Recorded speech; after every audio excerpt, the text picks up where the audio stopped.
Okay, let's dive into the bigotry of Abigail Schreier on the Ben Shapiro Sunday Special. He's your cousin who has a lot of money from being an insurance rep, and you have mutual memories of that time he was exposed as a fraud and an asshole in high school. Exactly, King of William. Exactly. Who say, I'm terrified of losing custody, but listen, I know my kid. I only spent, I don't know, 100,000 hours raising her. I know her. I'm a political progressive, but this doesn't seem right. It came out of nowhere.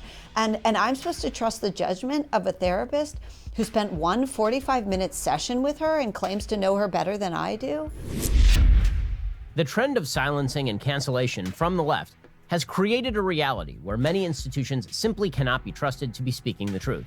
Last week, after a single angry tweet, Target removed Irreversible Damage, the transgender craze seducing our daughters, from their book section. Yeah, a book about how biological women are being seduced by transgender ideology to become men. Because the basic premise of that book is essentially that trans men, or like essentially that transgender ideology is seducing otherwise butch women into being trans men unnecessarily. That's the basic thesis of the book that Abigail Schreier wrote. Beyond that, a GoFundMe raising awareness for the book was taken down by the site. Amazon has even gone so far as to restrict the book's advertising. The author, Abigail Schreier, joins us today to tell us why everyone is so afraid of what she has to say. Abigail's book, Irreversible Damage, focuses on the transgender epidemic that has swept the nation. Yeah, the transgender epidemic. You know, how everyone wants to be transgender, how it's cool to be transgender, how, like, people wake up in the morning and are like, hey, golly gee, it's super cool to be trans.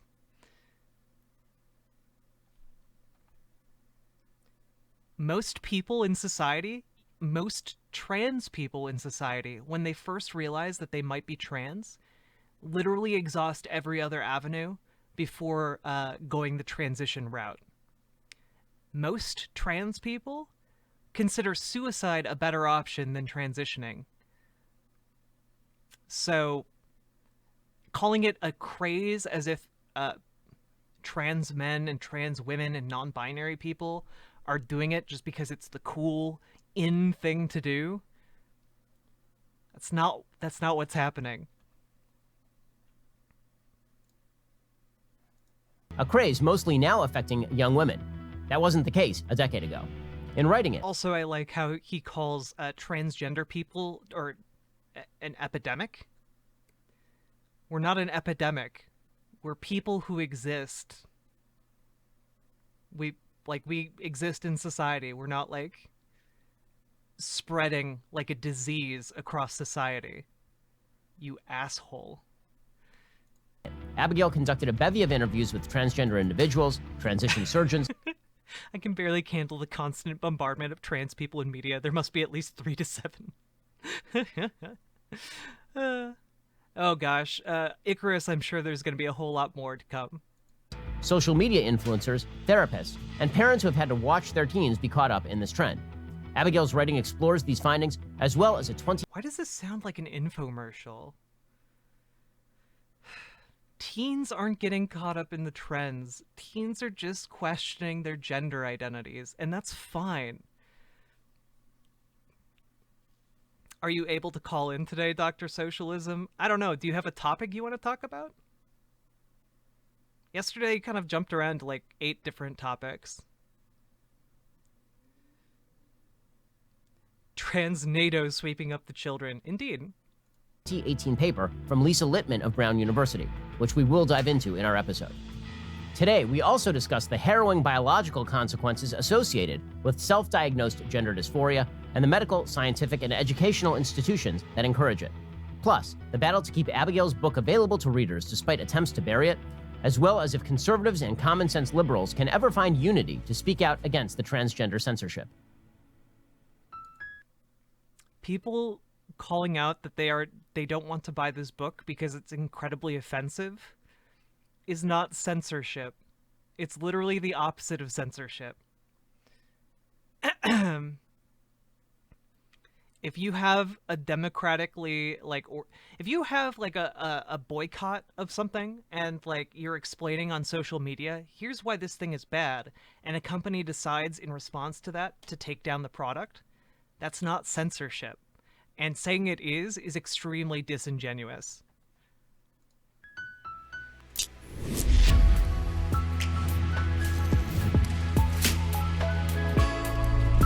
Hey, and welcome. This is The Ben Shapiro Show Sunday Special. The Ben Shapiro Show Sunday Special is sponsored by ExpressVPN. Your data is your business. Protected at expressvpn.com/. What exactly are the biological indicia of this condition? So gender dysphoria is sort of the preferred term now. It's the updated term from the new Diagnostic Statistical Manual of Psychological Disorders.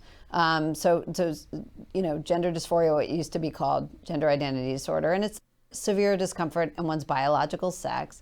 It always began in early childhood. We have a 100-year diagnostic history of it, and it always began in early childhood and was overwhelmingly male. It was little boys saying, "No, mommy, I'm a girl. I'm not a boy. I'm not a boy." And very insistent, persistent, consistent is the language they use. And most of the criteria for assessing it, especially in small children, were readily observable. Kids, sometimes in the most extreme cases, punching their penises, or absolutely refusing to play with boys, or, absolutely being attracted to everything, female and wanting to wear girls' clothes and whatnot. And today, out of nowhere in the last 10 years, the dominant demographic of those claiming to have gender dysphoria are teenage girls with no childhood history. So what? They're getting diagnosed with it by medical professionals. Are you saying that teenage girls should be punching their dicks?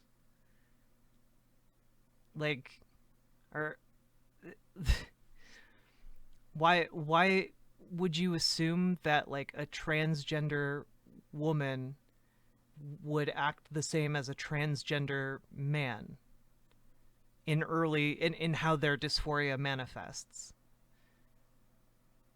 Why would they act the same? This lady is a biological essentialist, right? So she's saying these two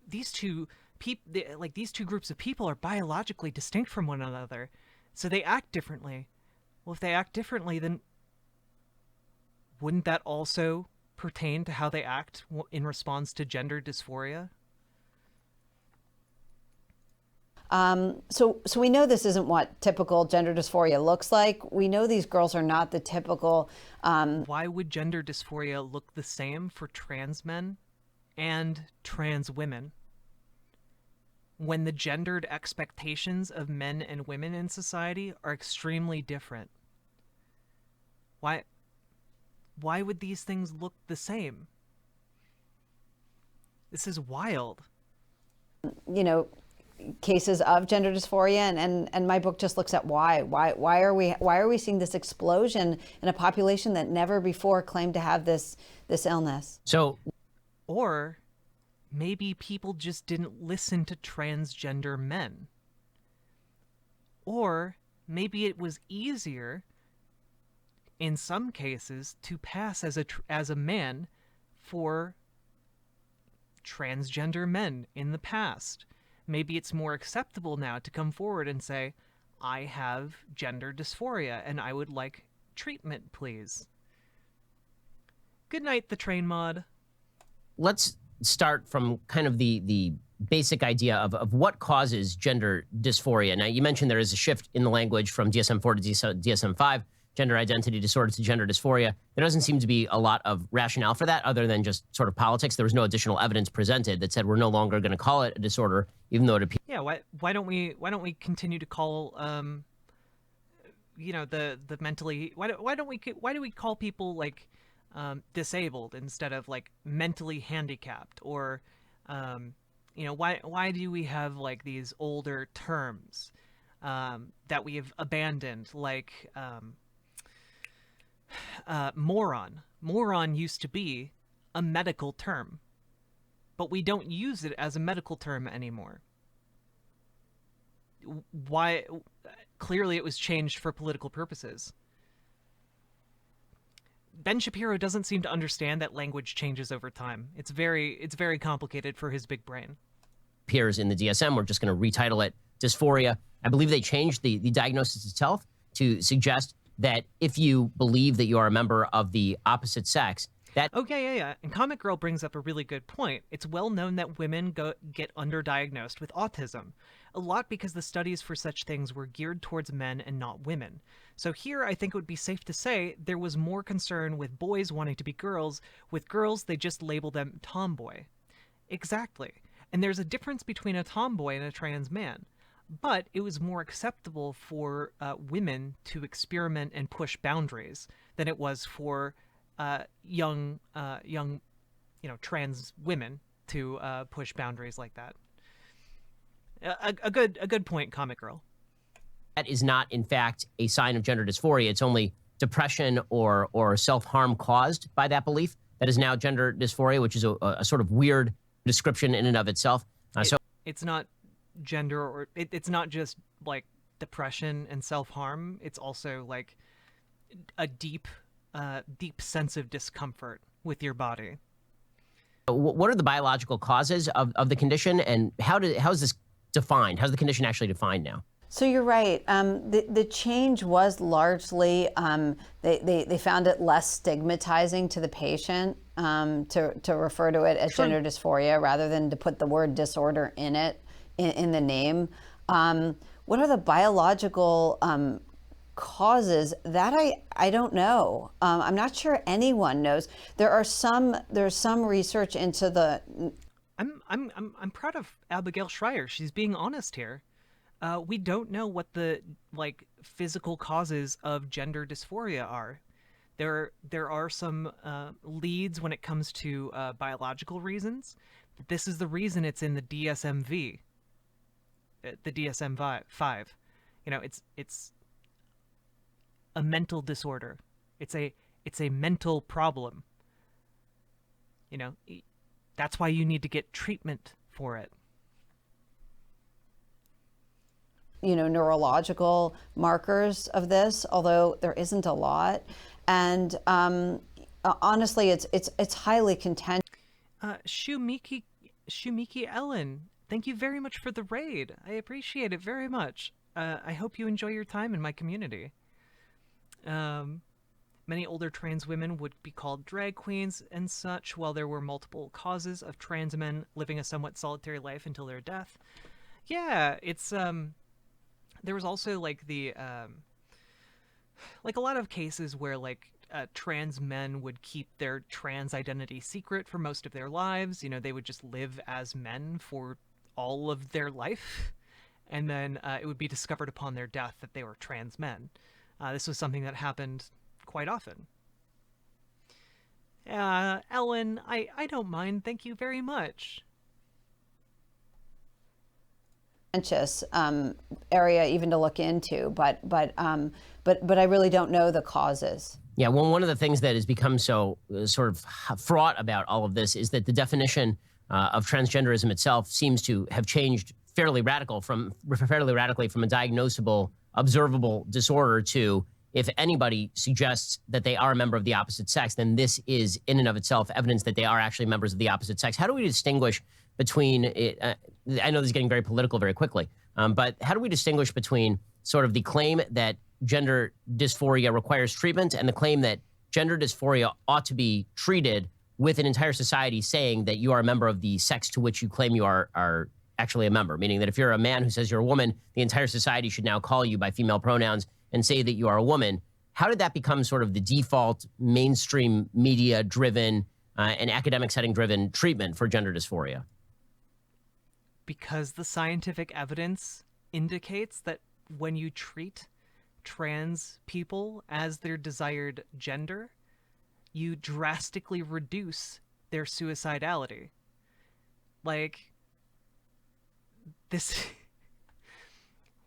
yeah, the treatment for this leads to better outcomes for the people who are afflicted by it. Like, if treating transgender men and transgender women and non-binary people, if treating them led to worse outcomes, doctors would not recommend treating them in the way that they do. But it leads to better outcomes, which is why doctors do what they do when it comes to trans people, and why the recommendations are what they are when it comes to trans people. This isn't some politically driven narrative.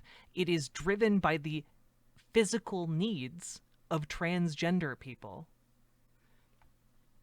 Was a girl that looked like a boy. I got thrown out of public restrooms as a kid. It got to a point when a lady would start yelling at me. I would pull down my pants to prove it. That is awful. I went through a gender identity crisis around 12 years old. I wasn't trans, just a girl that liked boy things. And that societal expectations is what was making me question my gender. Not that I felt I was a boy myself. I'm 41, so this was like 30 plus years ago. It's still a problem today. That's an incredible story. Thank you very much for sharing. And also, it is incredible how little we have progressed as a society in this regard. One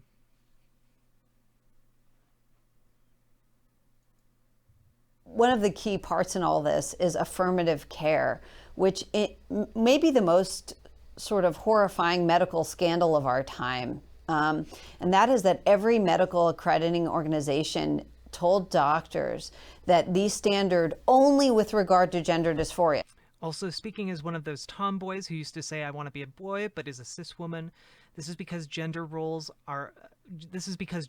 being awful. I hate when my experiences are weaponized to delegitimize trans people. The reason I said I wanted to be a boy and I was a boy in a girl's body was because I was sick of sexism. Tomboys shouldn't exist because we shouldn't enforce gender rules on children. Trans people aren't the problem, traditionalists are. I agree. Yeah, I largely agree with that analysis. A lot of women want to escape sexism that they experience. Like there are some awful statistics about young women being sexualized, like getting catcalled at like age 12, and stuff like that. Like, I totally understand why people would want to escape from that sort of treatment. I'm really sorry you went through that. But again, there's a very clear line between a masculine woman and a transgender man. The way that TERFs push this is that like transgender people are tricking masculine women into becoming trans men, and that's just not the case. So just this one ailment is to affirm the patient, to agree with the patient's self-diagnosis, absolutely to hand over the judgment. This is Noggin, the premium learning service from the experts at Nick Jr. Featuring and the prescription pad to the patients with regard to this ailment. So guys, even in cases where you're living in a place where there is what's it called? Informed consent regarding treatment for gender dysphoria. Even in those cases, you still have to talk to the doctor, and the doctor still has to make a judgment about whether or not they are willing to prescribe this for you. And they will ask you very specific questions to find out, like, what is your motivation, and to basically find out whether or not, you know, they're responsibly prescribing this medication. On top of that, usually this is only available to adults and not to children. Adults can go to informed consent clinics and get prescriptions for these. Children, I do not believe, can. There is a whole process for children to get hormone replacement therapy, and it is not as easy as this lady is making it out to be. Children are not being tricked to become transgender in this way. When it comes to informed consent for adults, Are you saying that adults are not capable of making decisions about their own bodies? Are adults not capable of saying that I am depressed and I need treatment for my depression? Are you saying that you do not know whether or not you have an anxiety disorder? And also in those regards, like, this is why people go to mental health professionals. Oftentimes, a lot of states have requirements that you must be seeing a mental health professional who diagnoses you with a gender dysphoria before you can get your treatment from a doctor. So this weird fear mongering here both like infantilizes adult people who are seeking treatment for something that causes them a whole lot of mental anguish and pain, and increases their suicidality exponentially. And on top of that, it imagines a completely different world than the one we live in currently. You have a population that is completely self-diagnosing, that is able to demand, effectively the course of treatment, and they're getting that treatment on what's called informed consent basis. But having a lot of trans masculine people always blurred the lines between butch female identities and trans men, like with he, him lesbians. I don't know what you mean by clear line between them unless you are excluding people outside the binary.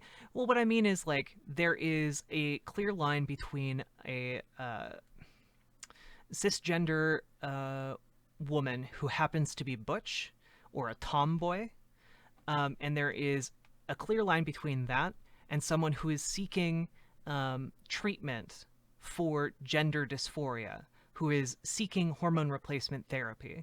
Usually these two things are, like, these two identities are very different. They might appear similar, but usually they are extremely different. I also don't want to erase non-binary people. Non-binary people are extremely valid, and they often also have gender dysphoria. So again, like, I'm not saying it's an easy, clear line, but I am saying that what this woman is saying is extremely disingenuous when she says that cis women are being tricked into becoming trans men because they were, like, masculine women. So yeah.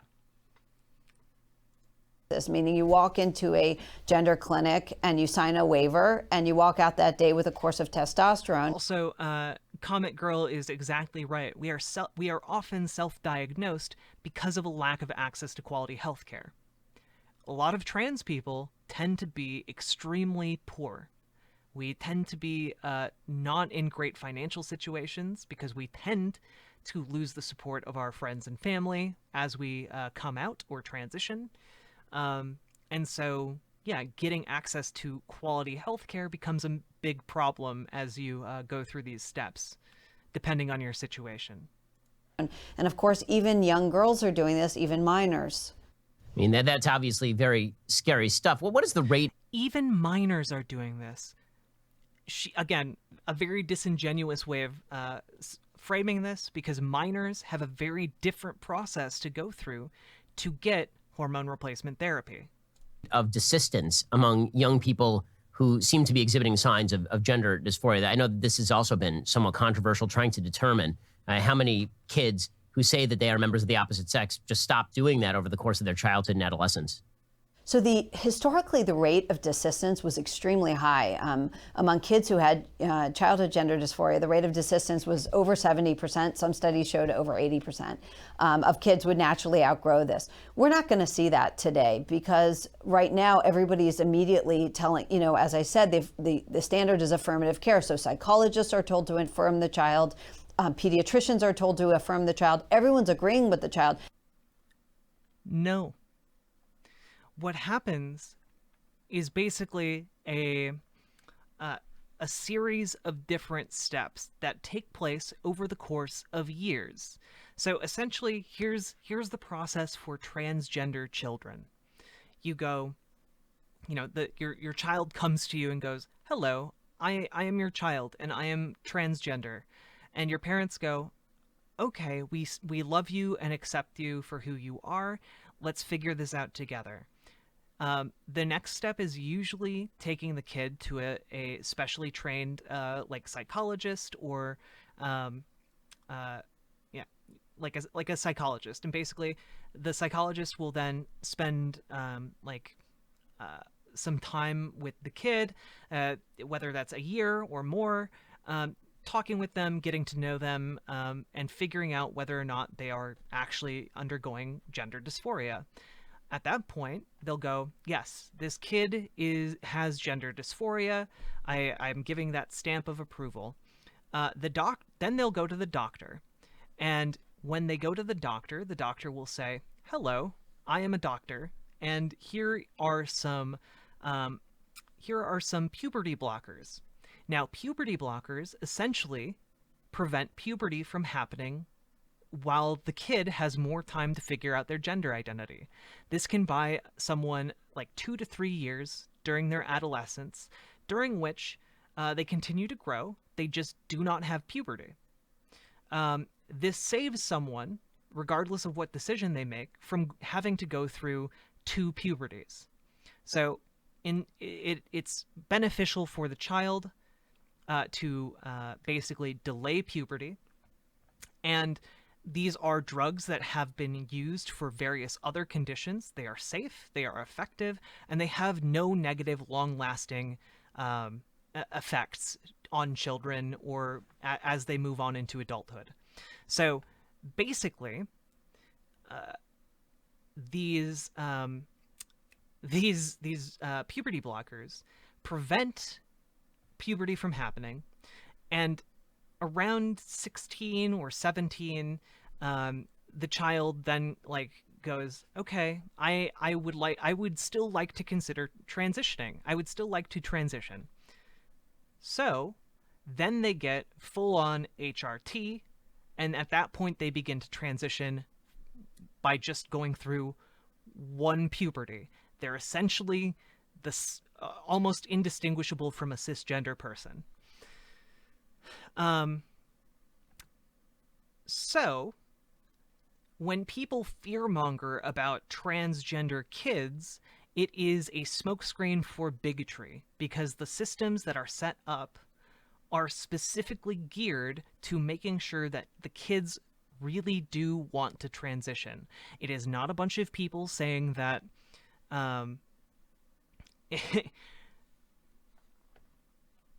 indistinguishable, you can tell when someone has loving parents, Jack?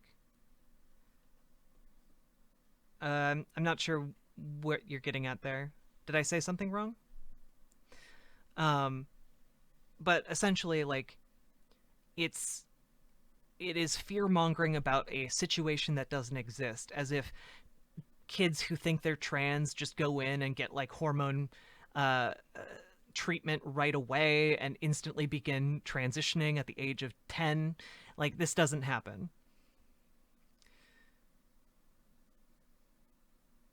You said trans kids have loving parents. Yeah, if they have loving parents, right. This all hinges on the kids having loving parents who accept them, because if they don't, typically trans kids won't be allowed to transition until they hit 18 or 19 or whenever they become independent. So again, all of this hinges on them having loving, accepting parents. If they don't have those things, then they're going to be transitioning later in life. Hello, Lost Sue. What I meant was, when these kids transition, if they just go through one puberty, they're usually indistinguishable from cisgender people. Because they've only gone through one puberty, they have all of the benefits of that one puberty instead of having to go through 2 different puberties, which is what older transgender people have to do. And it's very irritating, and there's some damage that doesn't get undone when you go through 2 puberties. Yes, Jimmy, sorry, you're Jane. You are a girl. So because these kids are now being socialized in it, I don't think we'll see the same rates of desistance. But what we are seeing among the young women who go through this is a tremendous amount of regret. Although the numbers are hard to obtain, partly because activists really shut down and interfere with all kinds of research efforts. But we're already seeing very, very large social media groups of what they call detransitioners, young women who transition and then regret it. I think at last count, the Reddit on this, the social media site Reddit hosts detransitioners, and it was 16,000 had over 16,000 members, and that was up from I think I had. That assumes that every member in that Reddit, which can be joined by anyone and is often joined by TERFs or people who don't like trans people, it's assuming that every member of that subreddit is someone who detransitioned, which is incredibly unlikely given that there aren't that many trans people, and given that the rate of detransition is like incredibly low. Like, guys, when I say it's incredibly low, I mean like it's less than 1%. Like it's incredibly low. And most of the people who detransition tend not to detransition because they didn't like they not because they like realized they weren't trans. If that's the case, that's fine. Usually people who detransition do so because of social pressure on them. Their life becomes exponentially harder as a trans person, and so it just becomes too hard and they don't want to deal with it. So they detransition to basically be able to live a life, even if it's not the life that they would rather be living. So, like, did she say 16,000 or 16 million? She said 16,000. Yeah. Do you have a source for that? Yeah. Let me get it real quick. Where did I put it? I have so many tabs open right now. You guys don't even know.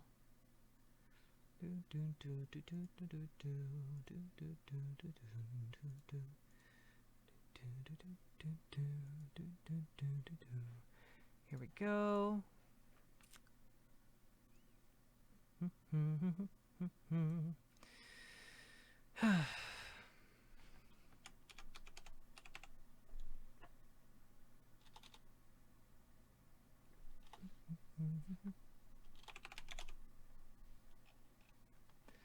Let's see.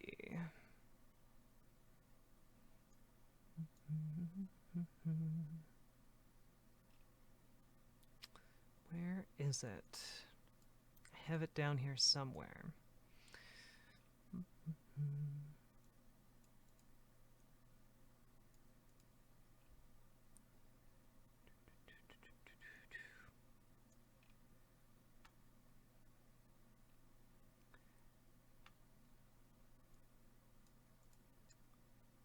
Let's see.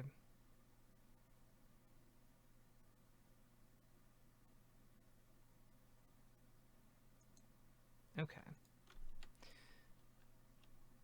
So we have this study from Cornell, and it's basically most studies of 56 studies. This study is a meta-analysis of 56 different studies.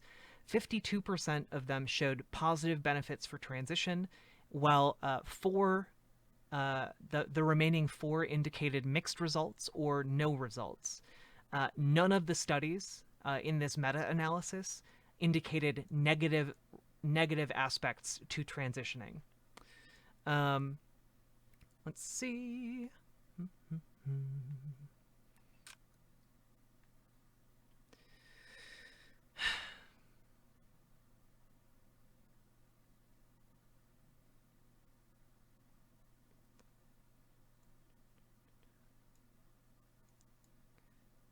Where is the detransitioning stuff?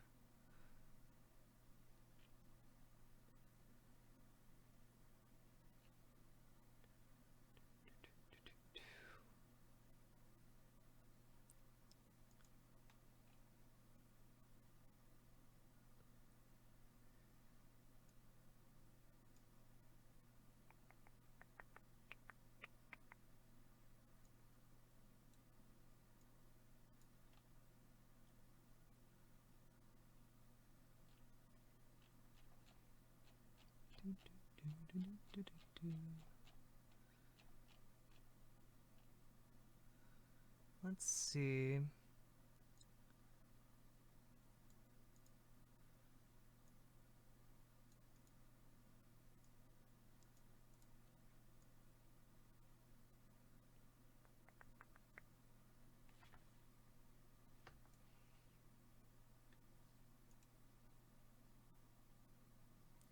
was this?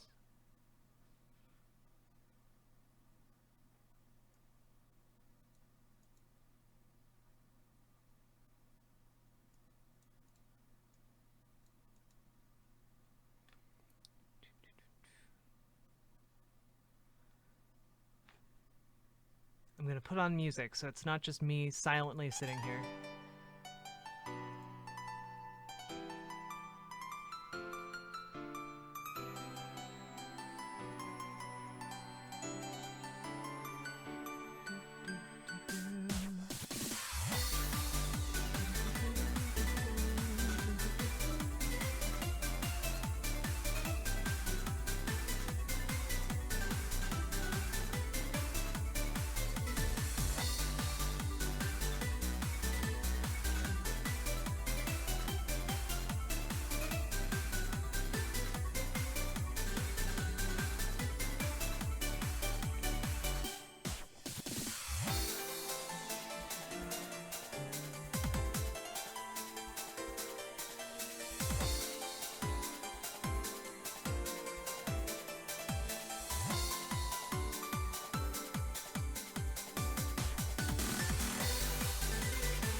Here we go.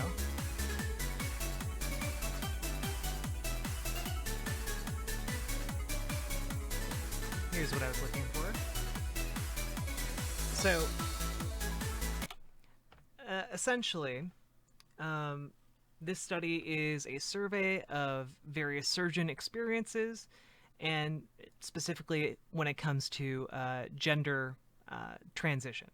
So, it's about gender affirming surgery, which might be different than HRT, but basically the rate of detransition among trans people, as found in this survey, was 0.3%.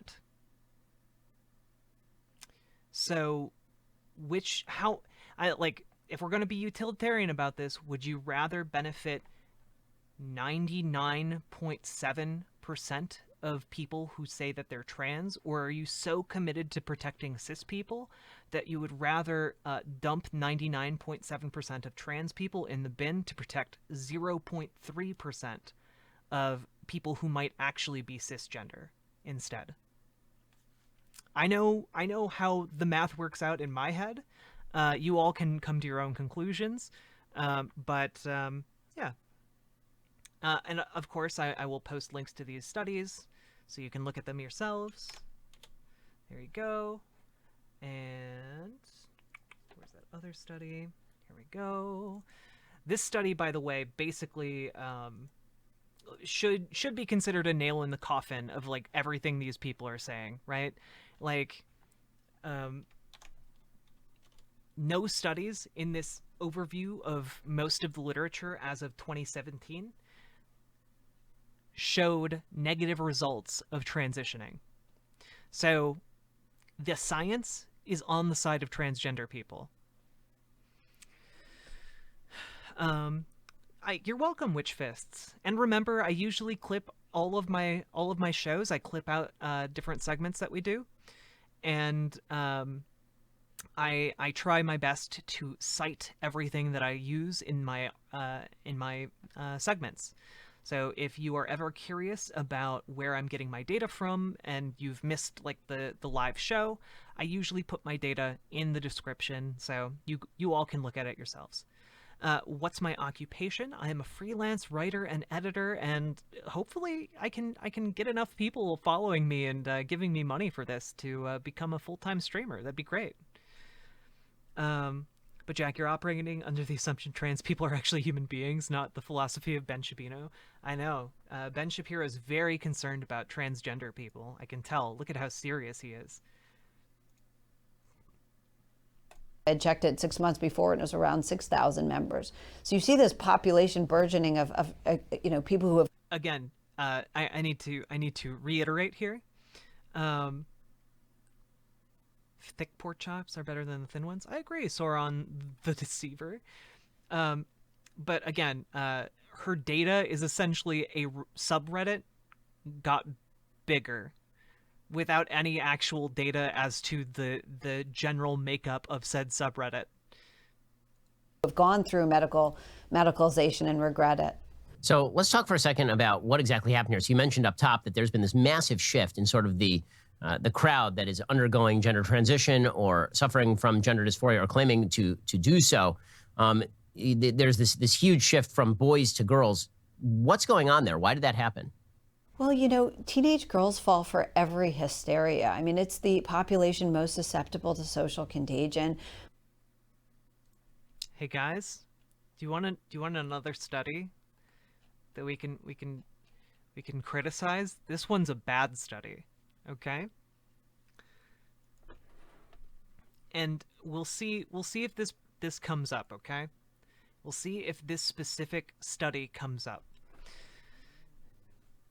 So, essentially, this is an argument that essentially says that transgender people are being affected by, or essentially, cisgender people are being influenced via social means to become transgender because they are seeing more transgender representation, and that is turning them trans, essentially. However, the study polled parents. It wasn't a study of the kids. It was a study of self-reporting done by parents in extremely biased locations. And what I mean by biased locations is, it was an online poll conducted basically on TERF sites.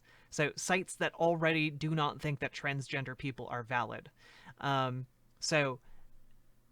Yeah, essentially it comes up with the term rapid onset gender dysphoria, and that's like not a real thing. So yeah, it's an incredibly lolsy study. Also, you should generally be a bit skeptical of any studies you find on PLOS 1. They're not generally when it comes to studies, they're not the most reputable place for studies to be published, okay?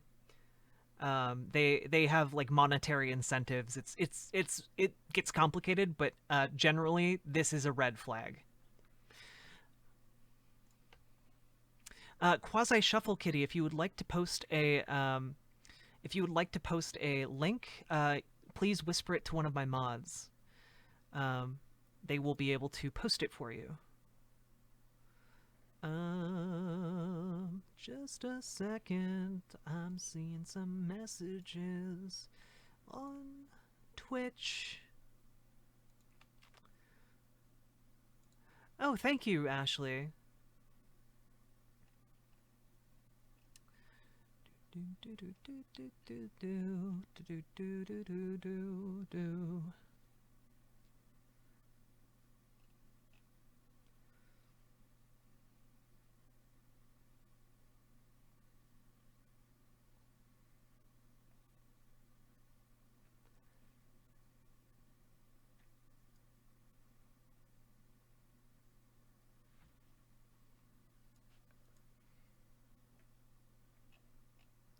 Yeah, and here's some more good information on detransitioning. Only about 0.4% of respondents to a 2015 survey of 28,000 trans people in the United States said they detransitioned after realizing transitioning wasn't right for them. The rest detransitioned because either detransitioned temporarily or because they were pressured by family, like a parent. And yeah, a 50-year study published in 2010 found about 2% of participants expressed regret after undergoing gender-affirming surgery. So, yeah, what we're talking about is an extremely low number of people.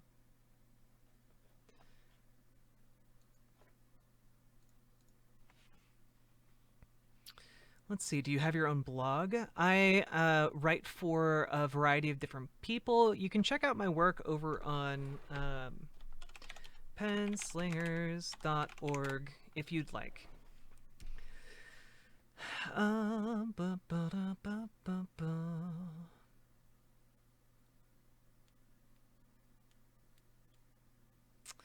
To be fair, it makes sense parents would be seeing more of it. It's natural for kids to question who they are.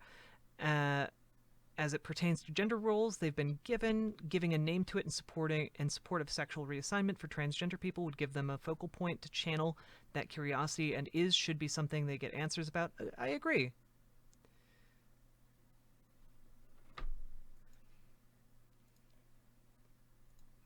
Yeah, thank you for posting that, Ashley. I forgot to post it in chat. Whether it's anorexia, bulimia, or multiple personality disorder. And of course, that doesn't mean that the illness itself isn't real. Of course it is. And, or that the, disorder isn't real. If there are people who are really afflicted with gender dysphoria, absolutely. I've met them, I've talked to them, I've interviewed them. But what it does mean is that we know that teenage girls have a susceptibility to spreading and sharing their pain and to talking themselves into certain conditions. So we know that in hospitals, for instance, they have to be very careful when putting anorexics together because they will encourage each other in their anorexia. They will actually start to compete to lose more and more weight. And that seems to be what's going on with gender dysphoria. These young women are talking themselves into it. They're with social media because there's all these social media influencers. They're convincing themselves that their problem is their gender. They're encouraging each other to try testosterone. And you're seeing whole groups of friends. The gender dysphoria is clustering in friend groups of teenage girls. So we know that there's a strong social component. So in one No.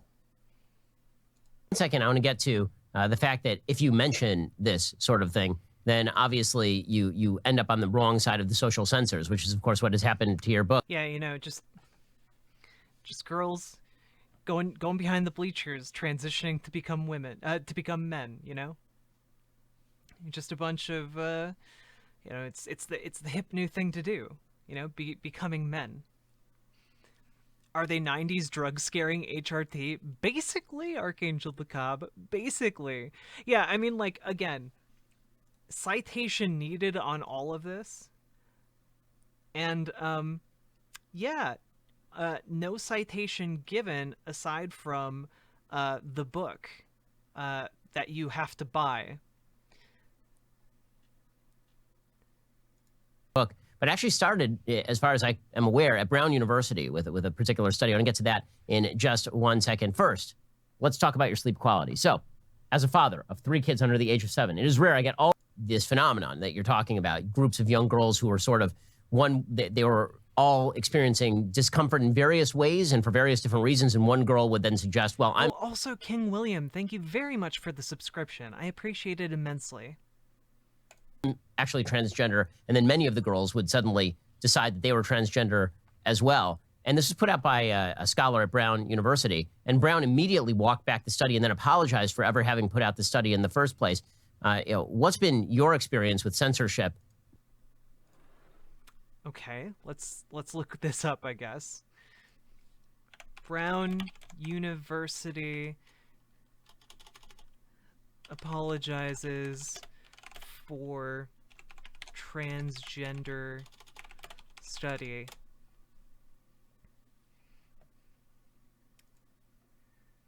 Let's see. Brown's statements on gender dysphoria study, the academic journal PLOS 1.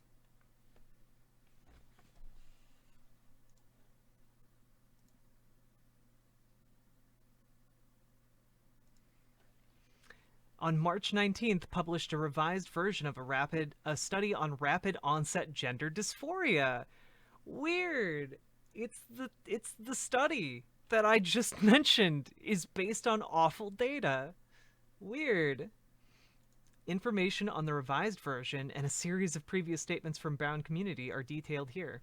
7 months after the academic journal PLOS1 indicated plans to seek further expert assessment on a study focused on rapid onset gender dysphoria, the journal has republished the research with a series of corrections and updates by the study's author to address concerns raised by the journal's reassessment.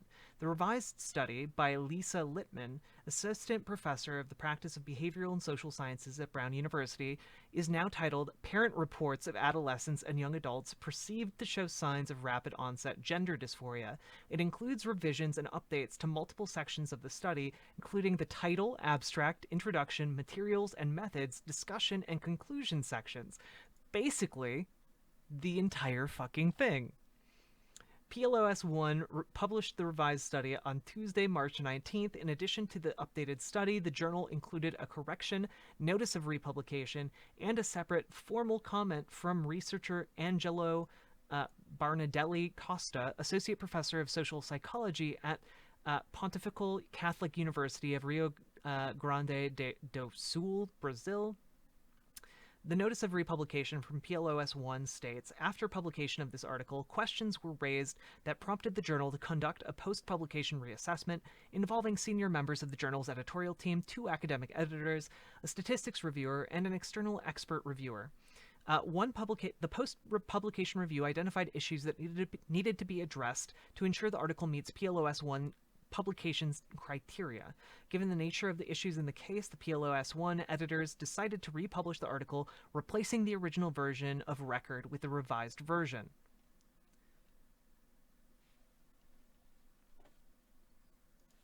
Meaning that initially, this study was published under the guise of explaining rapid onset gender dysphoria as something that was being reported by children, when in reality, the study was polling adults and parents.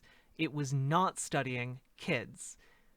So it was basing its data on parent observations of their own children, which are frequently incorrect, and pulling those parents from groups that were already disinclined to believe in transgender, the validity of transgender people. So, yeah, this is what Ben Shapiro is talking about. You know, it got pulled because of the evil censorship of trans activists, or maybe it was really, really shitty data. I don't know. Who knows? Now that you've actually talked openly about this phenomenon. From the moment I got a publisher, there was a campaign to have my book dropped by my publisher, to have my publisher drop me as a client, and then as an author. Then, of course, when my book was coming out, Amazon, refused to sponsor ads for the book. So Amazon refused to allow my publisher, rather, to sponsor ads. Then journalists, all kinds of top journalists, wanted to review the book because it's an interesting topic. There is, you talk to most parents and you ask them if they have middle school students, they know that all of a sudden, all their kids, friends, a huge number of them are trans, and they want to know why. And it's an interesting topic. So a lot of people wanted to review it. And all the major newspapers and magazines told them, absolutely not. We are not touching this book. And then Joe Rogan had me on, which was wonderful. And Spotify employees threw a fit, and they demanded that the episode be stripped from his platform. And he's, stood up to them, and so has Spotify, which has really been a huge victory against cancel culture. But you see what they had to go through. And then most recently, Target.com stripped my book from being available for purchase. I mean, it is pretty incredible. I mean, we've seen people like Chase Strangio, who is a trans justice advisor over at the ACLU, calling for your book to be banned because the American Civil Liberties Union is no longer the American Civil Liberties Union. It is actually just a left-wing interest group that is fully fine, apparently, with shutting down civil liberties up to and including censorship of particular tracts they don't like. So what is the reason that a lot of these people say that they are trying to ban your book or censor your book is because of the suggestion that it somehow threatens the safety of trans people. And we get this in a wide variety of settings. We saw this with Senator Tom Cotton writing an op-ed about the use of the Insurrection Act to put down rioting and looting in major cities, and the New York Times staffers saying that this threatened their safety somehow, and the New York Times op-ed editor, James Bennett, being canned on that basis. This constant call that things I don't like threaten me has been carried pretty far, particularly with regard to trans issues. The idea being that if you don't use someone's preferred pronoun, you should be barred from social media because you might be dead naming them and this threatens their safety. What do you make of the arguments that, books that question the This is because acceptance in society is one of the number one things that helps transgender people to be healthy individuals. Yeah, when people are going around all day calling you slurs or names, yeah, it doesn't really help your you want to find the will to live, Hey, Chubbs Bubba. reality of the diagnosis of gender dysphoria, not overall, but in particular cases, threaten people's safety? And again, her book represents a threat to people's safety, which is why the ACLU had a transgender person calling for the book to be, boycotted. I don't know if that's the official position of the ACLU, though. It's just one person who works there. I think that the reason that this issue engenders such extremist response is because they know that if word gets out what teenagers are doing, that most Americans will be so horrified that it will be shut down. I mean, right now, a teenager can walk into a... What? Oh, I haven't switched back. Clinic at 15 and without her parents' permission, after being goaded by her therapist, her teachers, and social media influencers, she can go into a clinic on her own, walk out that day with a course of testosterone, a Schedule III controlled substance, and... I don't think this is true. I don't know if it's true, but let's look it up. How young can you be to get HRT?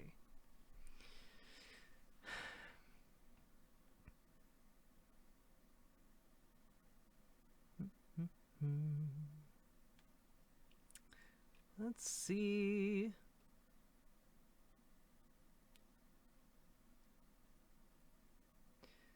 Most of what I'm seeing here is 16. You have to be 16. And most of these places are going to require parent authorization in order to do these things. Unless you are like an emancipated 16-year-old, I guess. In which case, I suppose you would be able to do this. But this is a obscene simplification of the process. And again, as Ulysses in chat says, citation fucking needed. And forever alter her body. And she doesn't even need a therapist note. And so I think the hysteria is really because this isn't a right or left issue, to the extent that most of the parents who... Also, here's another study for you guys. I hear you guys like studies. You like data. Let's take a look at another one here. Oh,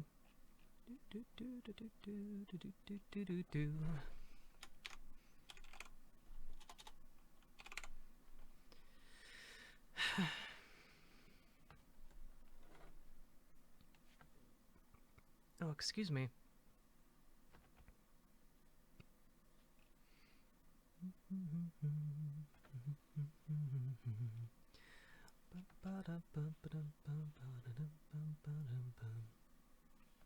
Here, let's take a look at this one. Look at San Diego clinic finds high need for treatment of transgender youth. This is from Eureka Alert, AAAS study, the Endocrine Society. Yeah. New study has confirmed that transgender youth often have mental health problems and that their depression and anxiety improve greatly with recognition and treatment of gender dysphoria. This is why most doctors do treat gender dysphoria in children. And by children, I mean 16-year-olds or older, unless they have parent permission, in which case they are given hormone blockers, not hormone replacement therapy.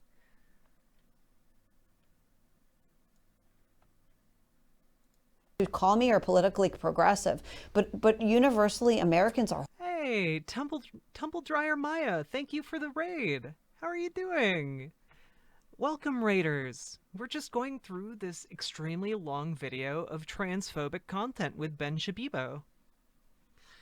And debunking it. How are you doing, everybody? Hello. My name is Jack. I'm a socialist, and I advocate for socialist policies to make the world a better, kinder, gentler place, and mostly a radder place where people can live without the threat of and coercion of capitalism. It's funny, I switched right before rating. Y'all rated. Aw. Alright. Also, here you go. Here's the study I was just looking at. You guys can look it over yourselves. I hope you're having a fantastic evening, Tumble Dryer. Also, why is your username Tumble Dryer Maya? Just out of curiosity. It's very adorable. Ooh, the Jeep State is here.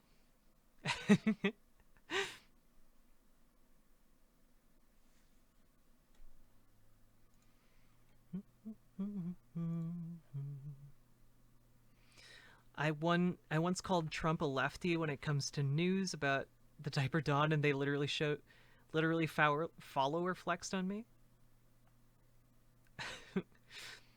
No match for the train gang. Ooh, do we have a showdown on our hands? Do we have a showdown?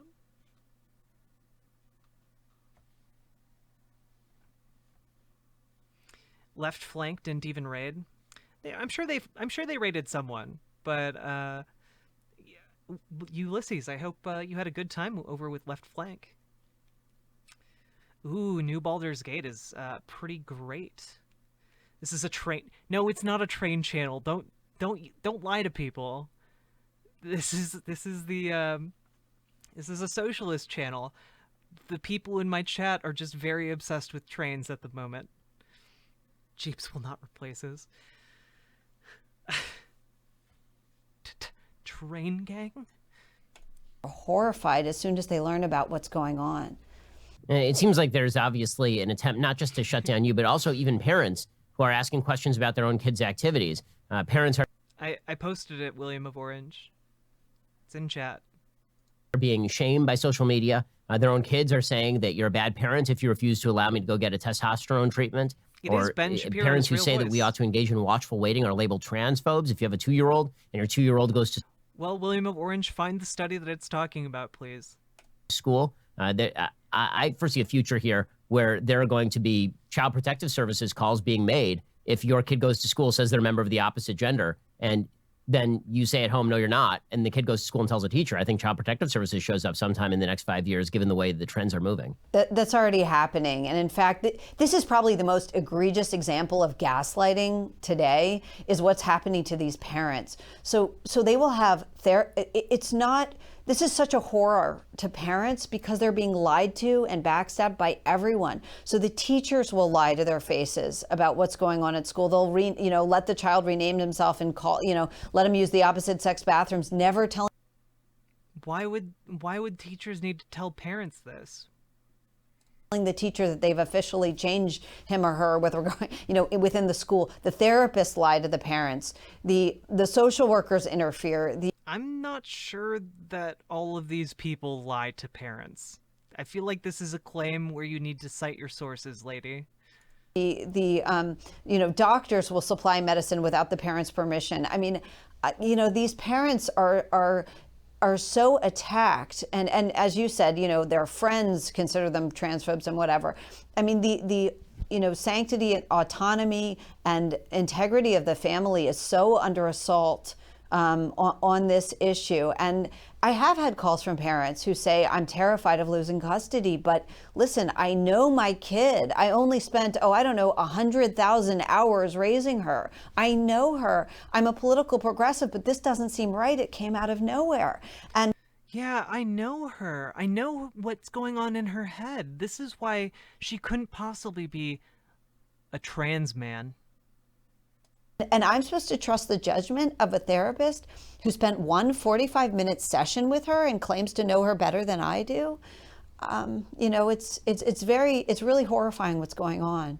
I mean, do you think that there is going to be a push for legislation along this basis? We have seen some pushes in some of the Republican states for legislation prohibiting gender transition before the age of maturity. The kind of counter from folks on the political left has been that if you don't start transition early, then it may be too late to actually make the physical changes that make looking like a member of the opposite sex easier, that once you've hit a certain age and you've hit puberty, that you'll have developed bone structure and facial structure that is difficult to change. How do you think that debate is going to go? I don't know, but that's such a great example of what's wrong with this. So the claim that's what you just said is exactly the claim they advance. We need to get involved and arrest puberty right now because later if this person wants to live as a trans adult, they will she or he will regret having had to go through the other sex puberty or whatever. But of course, that's a claim that's made really by biological men. Why? Because once biological men go through the changes of puberty, it's very hard to look like a woman again. But for women, there isn't the same thing. Yes, they'll be a little smaller, but they're not. Trans men have to get all kinds of surgical things done to their bodies if they go through the first puberty. Are you saying it's totally fine to subject trans men to mastectomies that they don't need or want? I don't know. I wouldn't say forcing people to undergo surgery later in life is like a good thing. It's a weird argument to make. Not going to have the same obstacles. I mean, a young woman who takes a course of testosterone at 10 to 40 times her body would normally handle to a masculine level can grow a pretty impressive beard. I know a lot of trans men at this point. I've interviewed them, and they pass pretty impressively, except that they're a little bit smaller. But so the rationale is made on behalf of biological men, but they're applying it to teenage girls. And no one stops to say, I mean, this is where the lack of questioning comes in. No one stops to say, hold on, I understand that rationale. It may apply to you, but it's not applying in the same way to teenage girls. They're going to need the mastectomy anyway if they decide as adults. No, not necessarily. God damn. Because you can only arrest puberty starting once that's already, underway, Tanner stage 2. So it's not an appropriate rationale for this other population, but we're not even allowed to ask those questions. So why did this become so political? No, you're allowed to ask the questions, but you're asking the questions from an incredibly ideologically biased perspective. And a perspective that is deeply insulting to other trans people, especially trans men. Because it seems like we started off this conversation, and most of these conversations start off with like an actual medical conversation about a condition and how best to treat the condition. Also, William of Orange, if you actually want to read the full study, here's a link. It was published in the it was published in full in the Endocrine Society's 97th annual meeting and expo that was held March 5th through 8th in 2015 in San Diego. If you want, here is like an overview, I guess, of what, according to the Endocrine Society, of what it says. I don't know if you want to believe that, but There you go. Condition. And there's a debate between watchful waiting and, as you say, sort of affirmation. Watchful waiting in most of these areas. Also, the amazing wolf skeptic, thank you very much for hitting that follow button. Endangered Joff, thank you very much for hitting that follow button. I really appreciate it. I'm hoping we can build up a nice socialist community here where we can improve the United States, and hopefully by improving the United States, help us get into a position where we can help the rest of the world and avert the inevitable, at the moment, disasters of climate change that are slowly bearing down upon us. I'm going to say this now. They claim to love freedom, but when it comes to individual freedom and the topic of trans rights, they cry this rhetoric. Like, I believed in individual freedom only when it's hurting yourself and other people is where you need to stop, and this goes for every aspect of our lives. Absolutely. Transgender people pose no threat, and also, again, this lady is saying you should throw anywhere between 98 and 99.7% of valid transgender men under the bus. So you can protect the precious 0.3 to 2% of trans men who detransition. Was considered sort of the traditional way to go about these things. And there's been an attempt, even politically there, to treat watchful waiting as quote-unquote conversion therapy, that if you go to a therapist and the therapist does not immediately recommend a course of treatment, then this is now considered conversion therapy in some places like California. No, that's not how it works, Ben. As somebody who's been through this process, that's not how it works. You have to get to know the therapist. You have to undergo therapy for a decent amount of time. This is a wild misrepresentation. How did this become so political when it really should be about how do we best treat people who have an obvious medical condition? Right, Ben. This is actually a good question. Because right now, the science is that we should treat trans men and trans women as men and women, respectively. And we should, validate non-binary people or agender people, because validating their gender identities reduces their suicidality and improves their quality of life. This is why you have affirming care that was recently derided in this interview.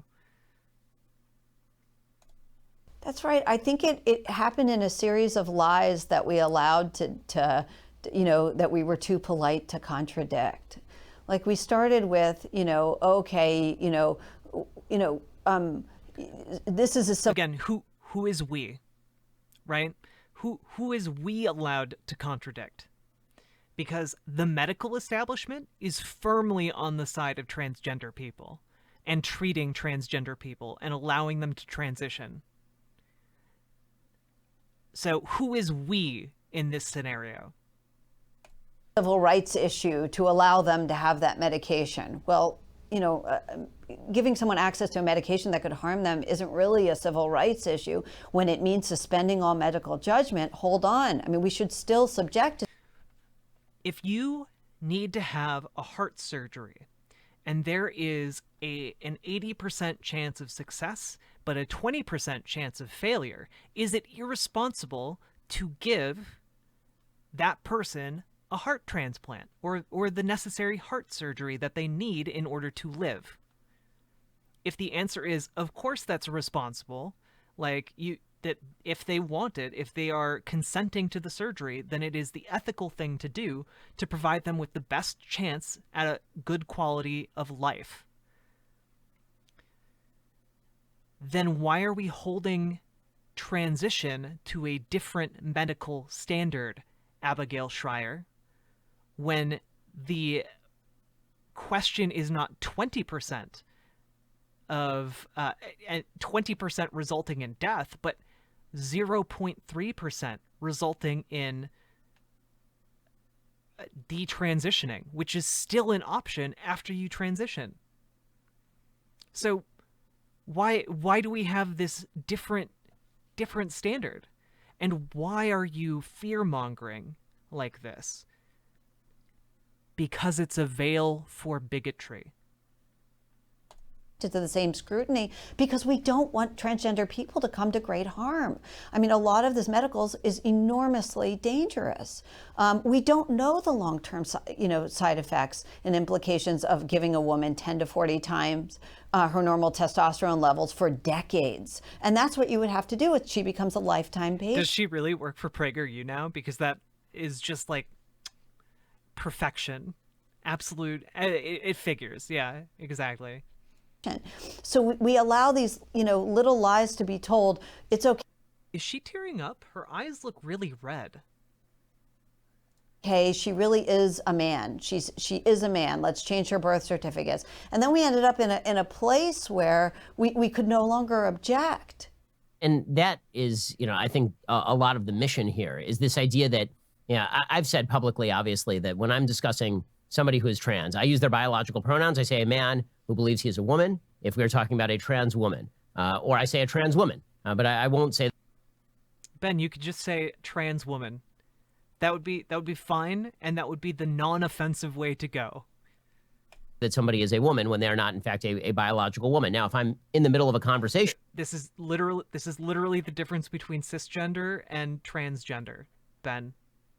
With somebody who is trans, I'll call them whatever they want because you don't want to be impolite when you're in the middle of dinner with somebody. Yeah, you don't want to be impolite when you're in the middle of dinner with somebody, but if you're on a public forum, if you're talking to 2.4 million people on YouTube, it's fine to call them biological men, as long as you're not doing it right to their face, because that would be rude. It's not rude if you do it behind their back to millions of people. But there is this broader conversation that's now happening on social media, for example, where if you point out that Caitlyn Jenner is in fact a biological man, should you be banned from social media? I mean, it's reached the stage where full-scale First Amendment conversations are being shut down in the name of niceness. Here's a question: if you point out the scientific fact that somebody is that a woman is black, and you keep calling them biologically black. You're black. Black. Black. Do you know that the actual correct term for this would be, and then you go on to say the gamer word. Are you technically incorrect? Maybe not, but you are being fucking rude. And that's the thing here. Yeah, he can be technically correct, but the reason he's saying they're biological men is to invalidate their gender identity and to be an asshole. That's the only reason.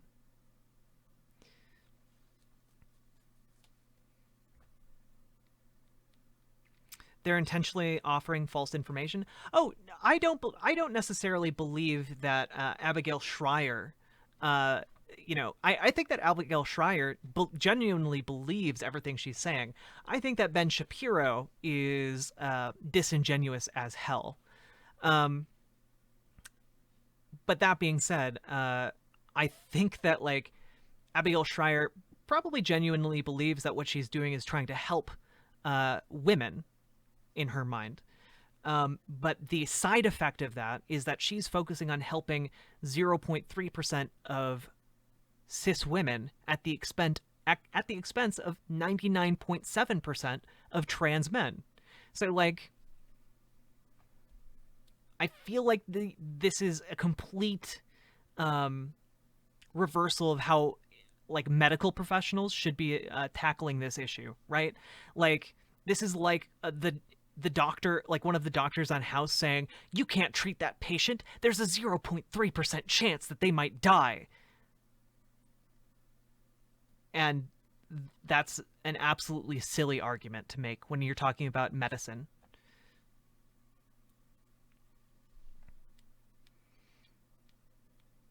Well, and also Dirty Dexter, there's a lot of gender variance even among chromosomal assignment. There's a lot of gender variance among how your chromosomes affect your hormones. So there's actually a great deal of biological diversity as well on top of all of that. So like the idea that biological sex is just two options is not the case. In fact, yeah, Archangel DeKalb very handily used our sex command to.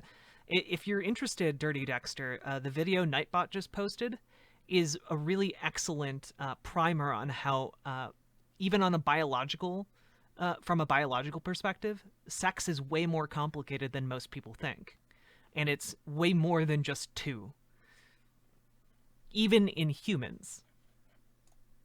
That's right. And, I talk to a lot of older, what they used to call transsexuals, now referred to as transgender, but they never lie about the fact that they used to, that they grew up as boys, even though they now present as women. They never demand that everyone pretend they were always a woman. But no one's doing that. No one's doing that even now. The issue when what she's saying here is like a lot of trans people will say, I was always a woman, I just didn't know it. Right? So like, because you didn't have the vocabulary when you were young to describe yourself as transgender. So like the idea that she is presenting this in a way that is intellectually honest, I think gets damaged a bit here, because she's trying to say like, okay, I'm going to say what's on my mind. They just want a Republican dystopia where basically they want the whole states to vote red, trigger the libs, have the freedom speech, to be an asshole or threatening, and just want the Trump family to run this country. They don't realize they want a fucking dynasty. Chubbs Bubba, I think a lot of them do realize that. They just don't care. They don't care anymore. But she's basically trying to make this argument that, like, trans people are trying to say that, like, when they say I was always a woman, that they were saying they were always biologically a woman, which is not what they're saying when they say I was always a woman. What they're saying is I always identified as a woman, I just didn't know it, which is a very different thing than saying I was a biological woman when you're a transgender woman. It's very different. Hey, William of Orange, I posted the link for you. You can buy the PDF, and you can go through that entire thing. That's where they presented the study. So, again, you can do the rest of the work yourself. This is a very new thing, and it's part of the intolerance and extremism of this very young woke generation of. Yeah, I linked you the conference where they posted it. I'll link it again if you really want it. I find it really irritating when you do this. I don't know why you do this occasionally, but I find it extremely irritating. Here you go. It's from the Oxford Academic. No, I went and looked up additional information for you. Here you go. This is the PDF from the conference where they presented the study that they're talking about in that Eureka alert. I know you're not trying to be irritating. It's just you sometimes are when you keep asking for, like, well, this isn't exactly the thing. And I'm just like, it's close enough. It's describing the results of the study. I even linked you, like, the organization breaking down what the study said. Here's the Endocrine Society.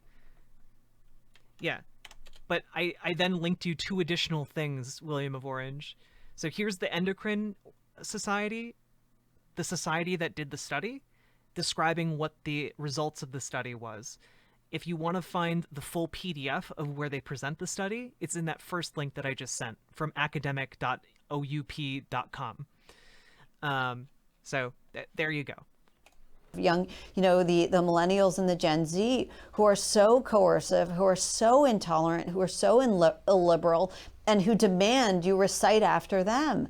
And it really is more part of that than it is part of the, traditional experience of transgender adults who are lovely, sober, rational, and they don't lie. I mean, I've interviewed a lot of them, and they're wonderful people, and these activists don't represent them at all. So in a second, I want to ask. Yeah, because transgender people don't need activists anymore. We only have our healthcare threatened, our ability to serve in the government threatened, our ability to gain access to basic social services threatened, our ability to adopt threatened, our ability to be treated as human fucking beings, our ability to receive healthcare from medical professionals. Yeah, I mean, like, yeah, what? Fuck trans activists, am I right? Like, she's also saying something along the lines of, like, hey, trans people who are older are fine because they're not as whiny or needy, but like that's such a weird position to take. I'm not really sure what to do with it, right? Like, she finds them lovely, but also she thinks that the culture of transgender people is inherently toxic and dangerous to children, even though the data we have indicates that it's not. Um,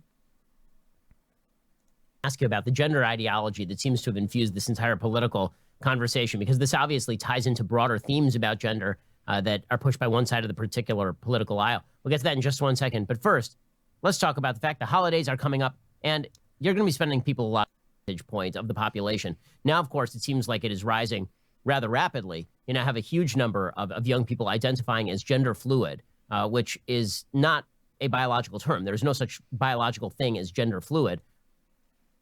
That's because gender is a social construct, Ben, and you even know this on a subconscious level, Ben, because, like, presumably you don't go around sexually assaulting people to ascertain their gender, Ben. That being the case, you rely on a social construct, Ben. What is the gender ideology that's being brought to bear in what should be medical and biological conversations?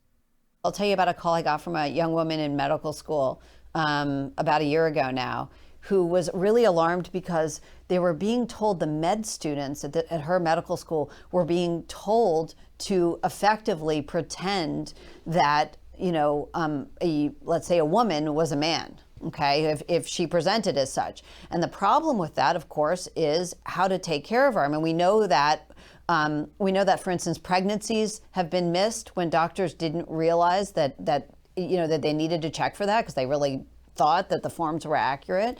But she was also being told in medical school never to do a breast exam on a trans man, meaning a biological woman who presents as man, because it could be upsetting to her. Well, of course, you know, when you have a double mastectomy, what they call top surgery, for No trans person that I know of advocates for them to be treated as if they are the opposite sex when it comes to their medical care. They just want to be given the respect of respecting their pronouns, and, you know, they want to be gendered correctly. This does not mean that, like, for example, a trans woman wouldn't get a colonoscopy. Like, this sort of argument is absolutely not true to life. How old is this video? This is like last Sunday. aesthetic purposes, I think. because you're a trans Yeah, this is from 4 days ago. man, they don't remove all the breast tissue. They don't remove every cell the way they would if they were removing it for cancerous, to avoid cancer or to eliminate cancer. So you still do need a breast exam, but there were protocols in place. It was so driven by political correctness, and that is what's happening in medical schools. It's really, there's a lot. Yeah, because when you go to the hospital, you want your doctors to treat you like a piece of shit. Yeah, you want your doctors to go in and talk about, like, be sitting in front of you being like, yeah, this old bastard's just what a look at you. You're morbidly obese. Fuck you. You're gonna die in like 5 minutes. I'm not gonna waste my time here. Like, no, you want people to have, it's called bedside manner. You want people to be pleasant. You want people to be nice. You want people to treat you like a fucking human being. This argument, like, that, like, doctors can't know your biology is, like, completely not true to life at all. Like, guys, when I got my gallbladder out, I made sure to be like talking with the nurses and talking with the doctors, be like, "Hi, I'm a trans woman," and that's all I had to say. And then the doctors and the nurses and all the staff I encountered, they all respected my gender pronouns. They respected, she, her. They called me a woman. That was very nice. But I know that on my medical sheets, it lists that I'm like transgender. I'm biologically male, and that's fine. It's fine if doctors know that and deal with it. The issue is when doctors discriminate based on you being trans. And that's something that a lot of transgender people fear, so they don't necessarily disclose the fact that they're trans because it risks allowing other people to discriminate against them. So if we eliminate that threat, that means we can allow transgender patients to disclose that they're transgender and get the appropriate care that they need. This isn't complicated. They're essentially using the bigotry and the pressure society exudes based on bigotry against trans people to justify disenfranchising trans people further. A lot of political correctness, there's a lot of wokeism, and you're getting, I think, a lot less good care, certainly from the doctors I've talked to. There was one case I know of in Michigan where a trans... Again, citations needed for like everything they're talking about. They talked about one study, and it was specifically the study that got retracted and had to be redone because it was so so laughably bad. And they don't cite anything under this video. They're just giving a ton of anecdotes.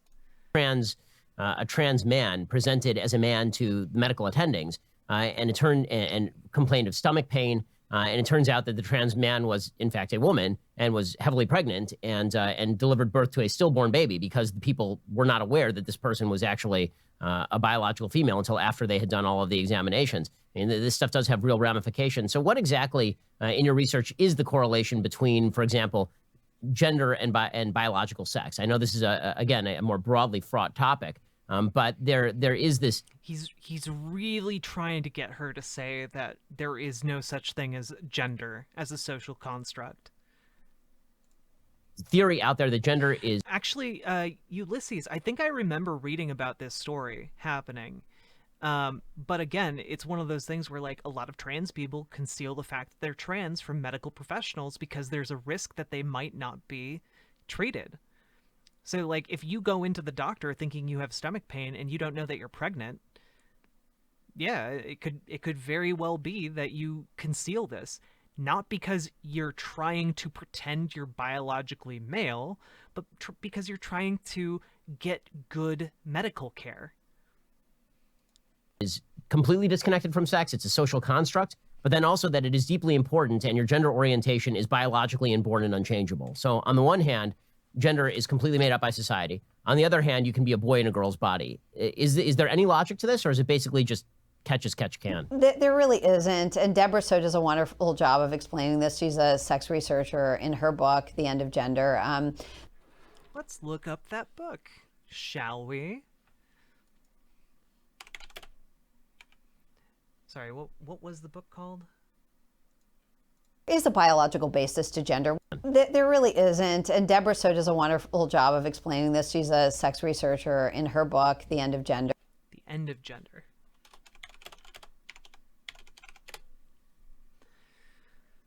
Let's take a look at this book. Or maybe at the researcher.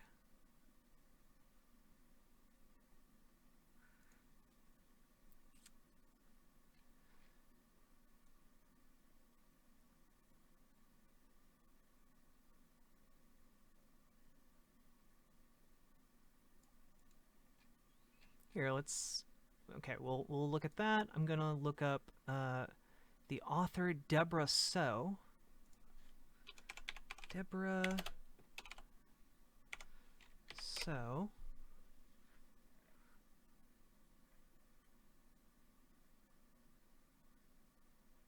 Hmm. Interesting. All right. Wait, is this the same person? Career. Oh, okay. Yeah, yeah, yeah. Okay. This is the same person. Okay. So, Deborah So is a Canadian science columnist, author, political commentator, and former sex researcher.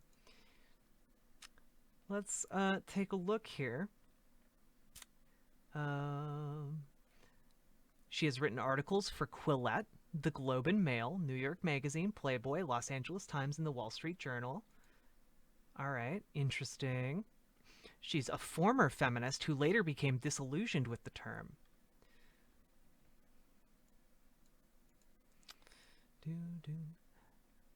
Oh, yeah, okay. I think she was also on Joe Rogan. Let's see.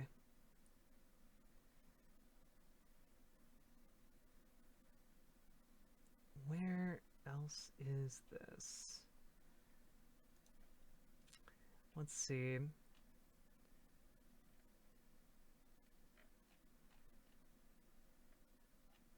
Did she write for The Blaze? Or am I thinking of somebody else? Oh no, she was on Glenn Beck's show. Interesting.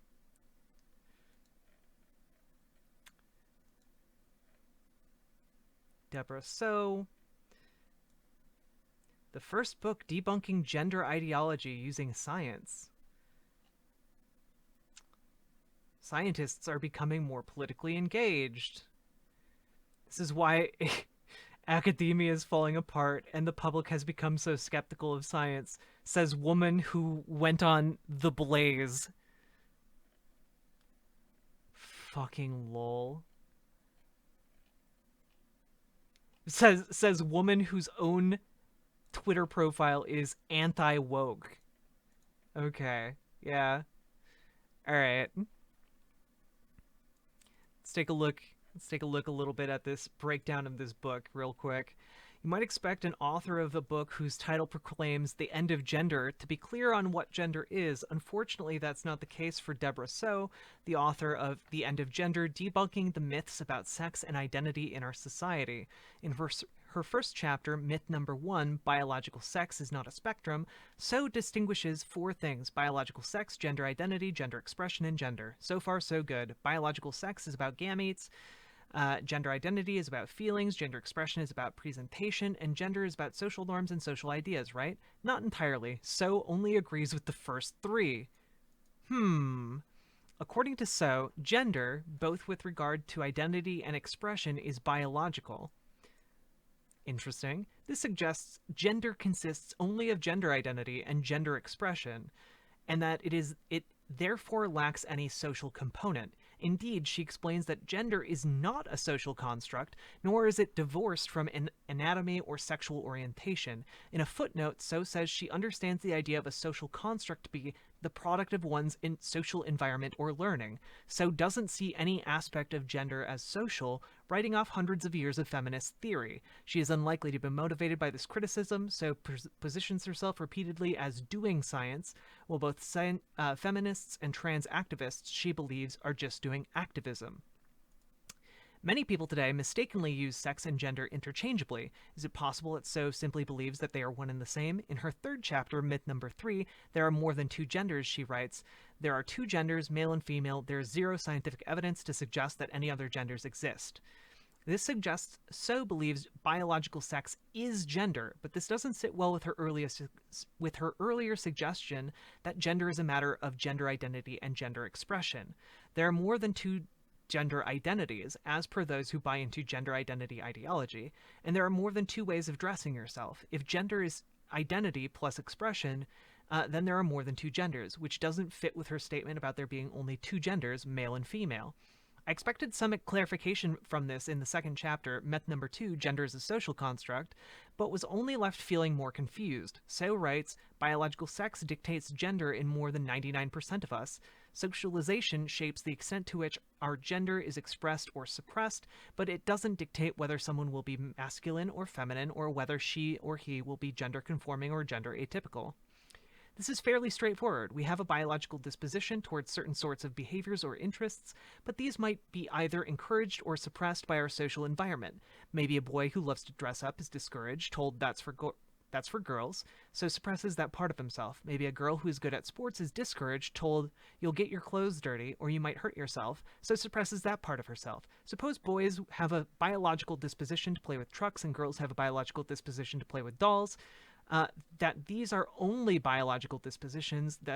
These are the only biological dispositions there are, and that our social environment does not suppress these dispositions. If that were the case, biological sex would be dictating gender. The real question is how much of what we currently think of as feminine and masculine behavior is actually purely biological, dictating gender rather than being shaped through social suppression or encouragement. If the answer is all of it, so is right that gender is biological. If it is anything else from none of it to some of it, then feminist theory is right, and then at least some of gender is a social construct.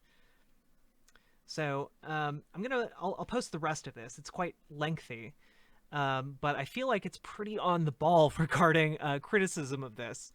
So here you go.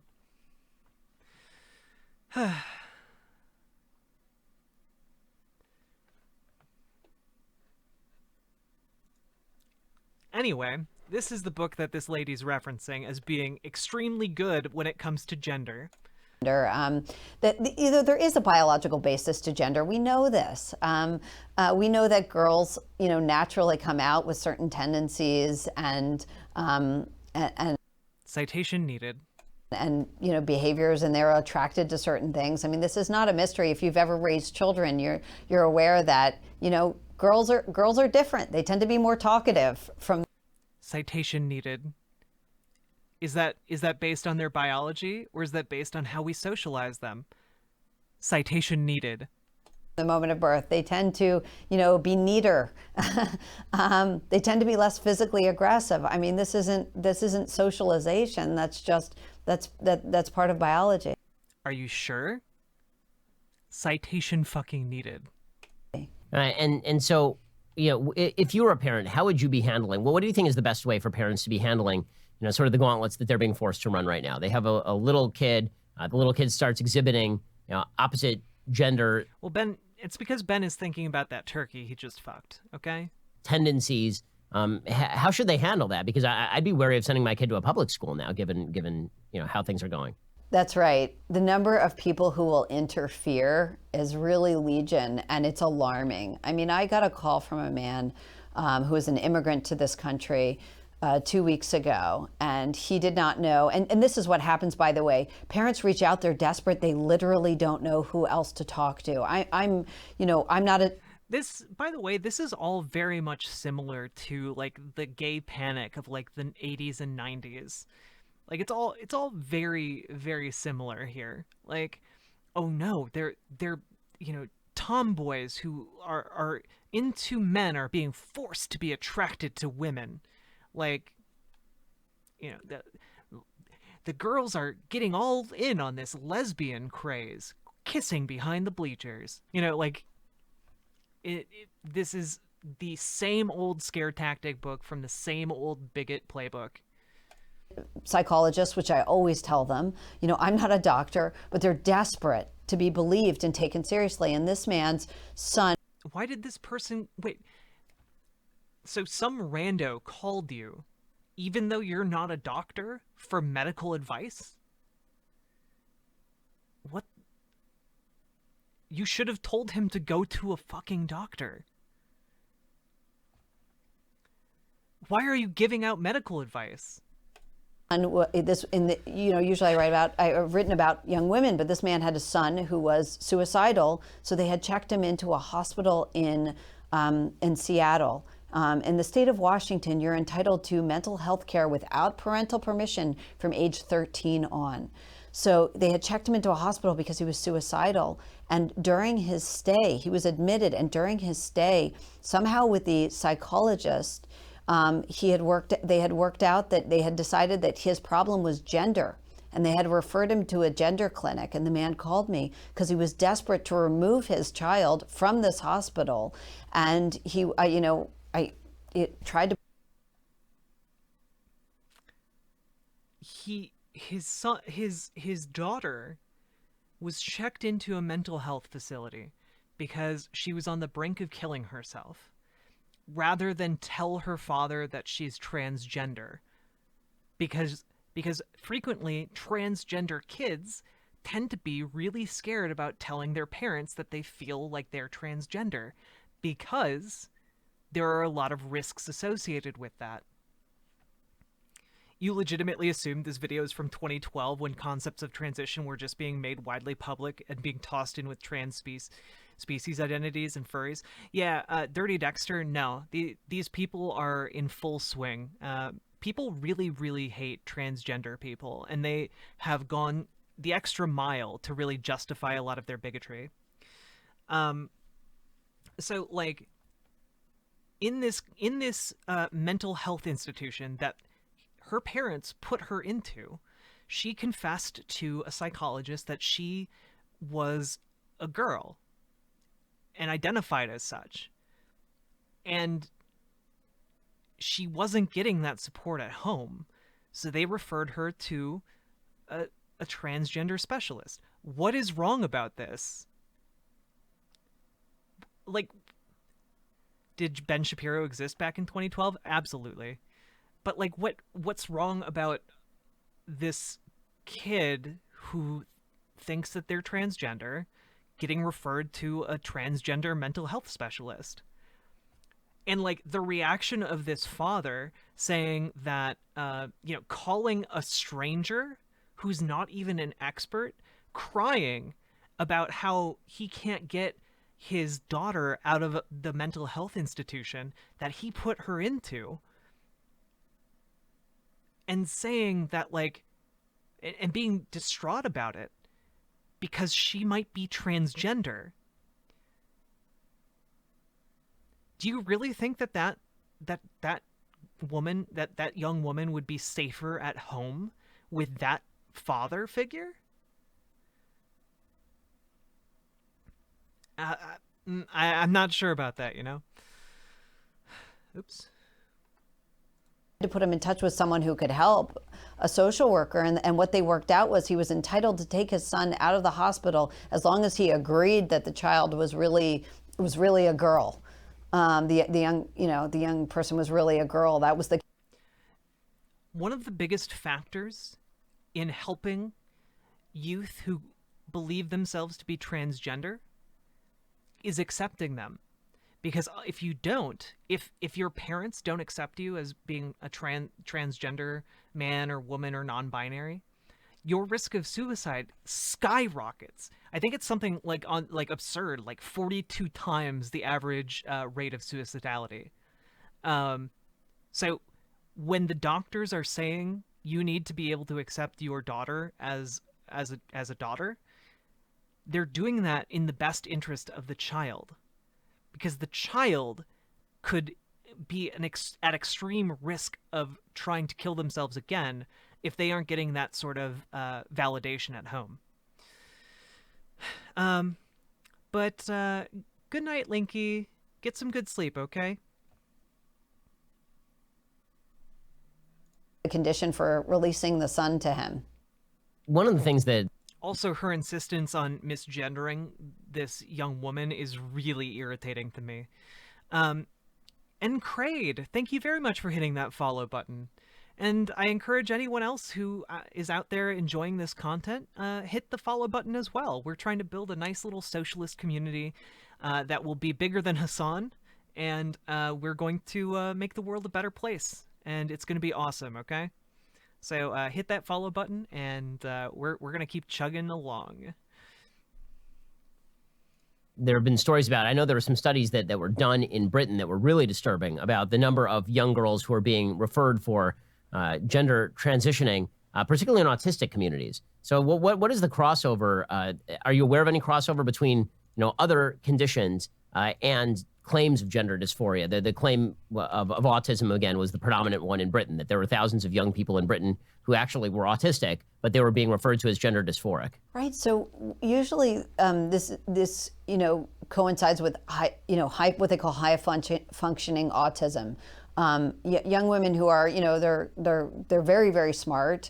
They have some trouble connecting socially and empathizing with other people. Well, Ram, that's because they haven't explained why being transgender is bad, largely because they're going with the assumption that the audience is going to assume that being transgender is bad, and also that they care more about the cisgender people who might be affected by potentially transitioning and then regretting it than they are about the 99.7% of trans people who transition and it's beneficial to them.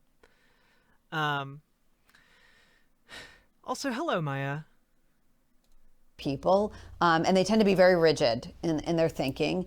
And unfortunately, I can tell you that in this country, I started researching this, and in some sense, I had to back away because I interviewed some autism experts, and I started realizing that doctors were introducing the idea of gender to this population that tended to fixate. They were introducing the idea that that they might be a different gender, and this population was susceptible to fixating. I don't have autism. My parents apparently suspected that I was autistic for a very long time. Mostly it was a result of me being trans and not knowing how to deal with it. But part of the reason autistic people tend towards being trans, I'll give it that is true. It's largely because autistic people don't think about social constructs the same way non-autistic people do.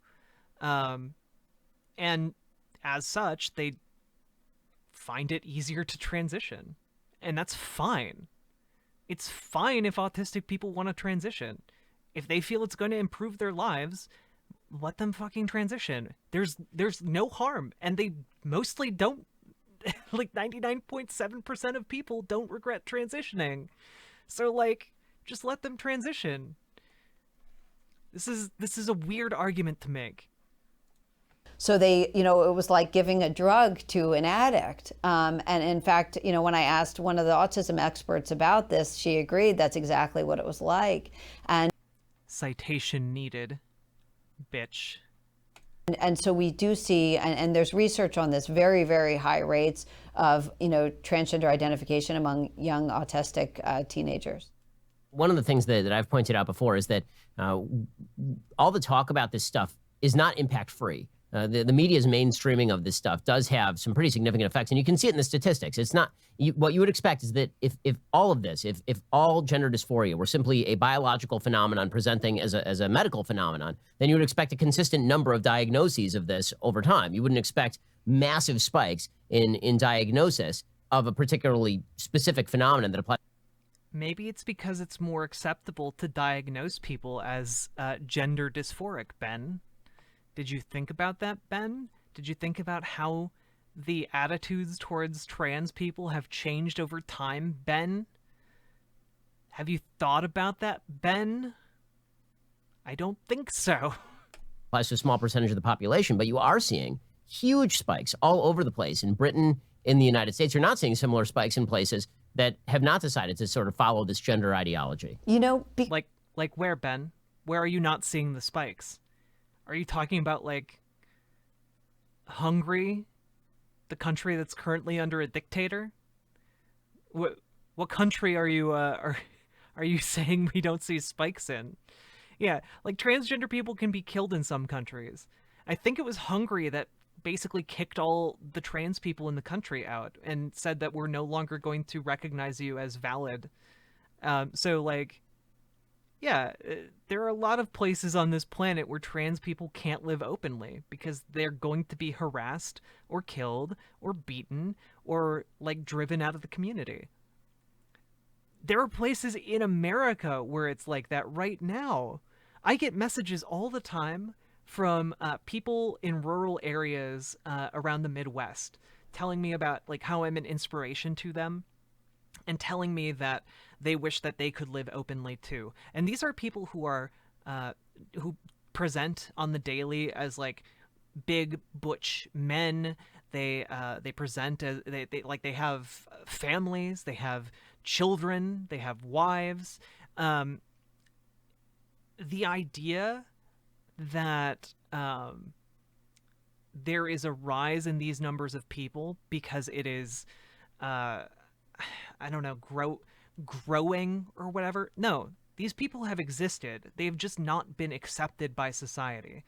And pretending like there is some sort of biological reason behind this is silly. Also, you look ugly. Thank you very much for following. I appreciate it.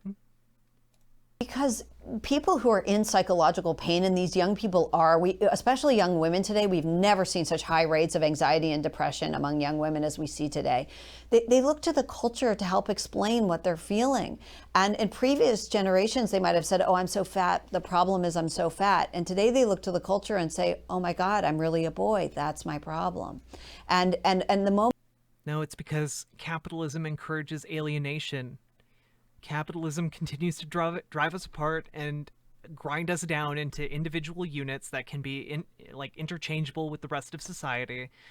Like on top of that, we have the burden of like gender roles and gendered expectations and all kinds of other things. This isn't as simple as like, oh no, trans people exist. Oh dear, it's now trendy to be trans. It's so trendy to be disowned by your entire family. Super trendy to be homeless at like 15. Super trendy to be abused by the people closest to you because you're trans.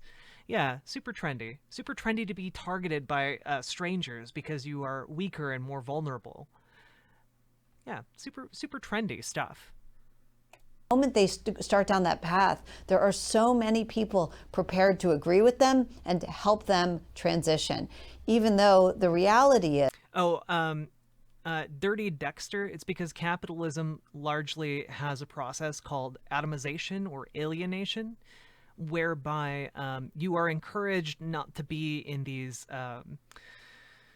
Basically, you're encouraged not to be in communities, and like this is done in a variety of ways, but basically by not being in communities, it makes it harder to organize, makes it harder to, demand better rights, it makes it harder to talk about your various wages. Basically, by isolating you, you become much more pliable for capitalists to take advantage of. So, yeah.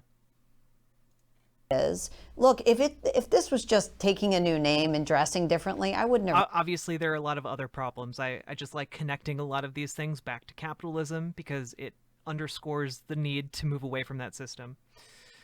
Where have people avoided being in communities? People don't avoid being in communities because humans are naturally drawn to being part of communities. Capitalists try and drive wedges in those communities, like trying to blame immigrants for lowering wages, or trying to blame like black people for being wanting affirmative action, or like all these different things. These are an effort to drive wedges in communities that might otherwise be stand in solidarity with one another.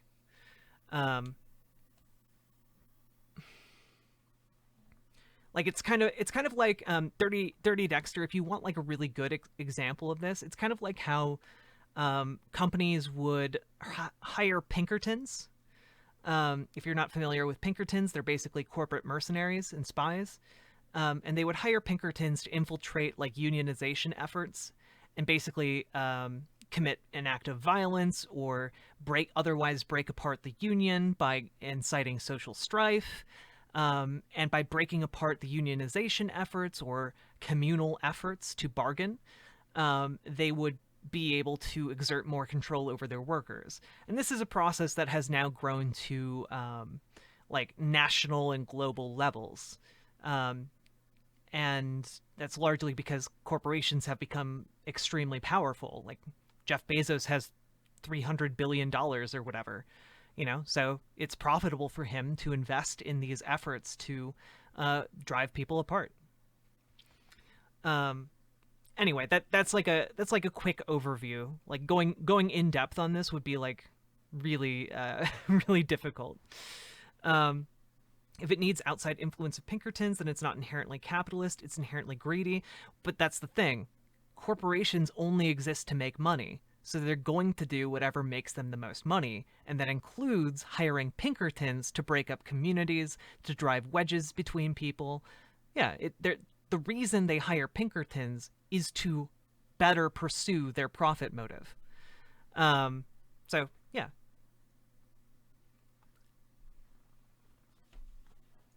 Written this book, but the reality is the treatments are so aggressive, they're so irreversible, and because these young women had a lot of other problems besides gender dysphoria, they are very likely to experience very high rates of regret. So let's talk about regret, and also again, the regret rates are very low. Detransitioning is very rare among the trans community. This is not an issue. So what are the effects of some of the treatments that are being talked about? So there is this sort of blasé idea that you can easily transition to be a member of the other sex, and then you look just like a member of the other sex. There really is no high cost. There's nothing to worry about. What are the medical costs and procedures that are done in order to achieve what would be considered a successful transition? There are a lot of different procedures. Let's start with testosterone. A young woman who goes on a course of testosterone, and before that, you would start with puberty blockers in the earliest stages of puberty. But young women, who are experiencing this spike usually go. Young men, they're trans men, go straight to testosterone, and it leads to vaginal atrophy, uterine atrophy. They usually give it, there's a very high risk of endometrial cancer. That's why they usually recommend a prophylactic hysterectomy after she's been on testosterone for, say, 5 years. She'll grow a beard. Her facial features will change. Her private anatomy will be permanently altered. His. And she will, it also does some good things. And I have to mention those, and I'll tell you why, because that's the reason young women can't wait to tell their friends they should go on it, because it delivers a euphoria and it suppresses anxiety. And anxiety are these women's biggest problem. So they feel great. They feel bold. They have a young man's sort of swagger, and they can't wait to tell their friends how amazing they feel. And it tends to confirm in their minds that the problem was they really were supposed to be a boy. And do those effects wear off over time? I mean, in terms of the anxiety and the euphoria? So I think the anxiety does wear off because it depends. This is really dumb. This is like, yeah, you're happy when you transition because you've been trying. It's a long process. It takes a long fucking time to transition, guys. I've talked to trans men who say, wow, look, the moment I went on that testosterone, it took care of my depression and anxiety. So I know that the anxiety, it can powerfully. What about their dysphoria? What did it do for their dysphoria? The mental condition you guys were talking about at the beginning, that's in the DSM-5. You're talking about depression and anxiety. What about the dysphoria?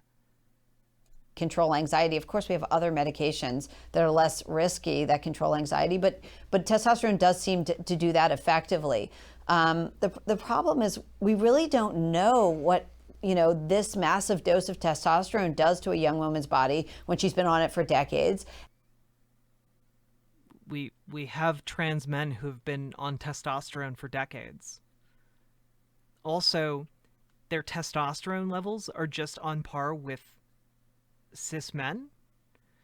So we also have cisgendered men as a standard we can judge by.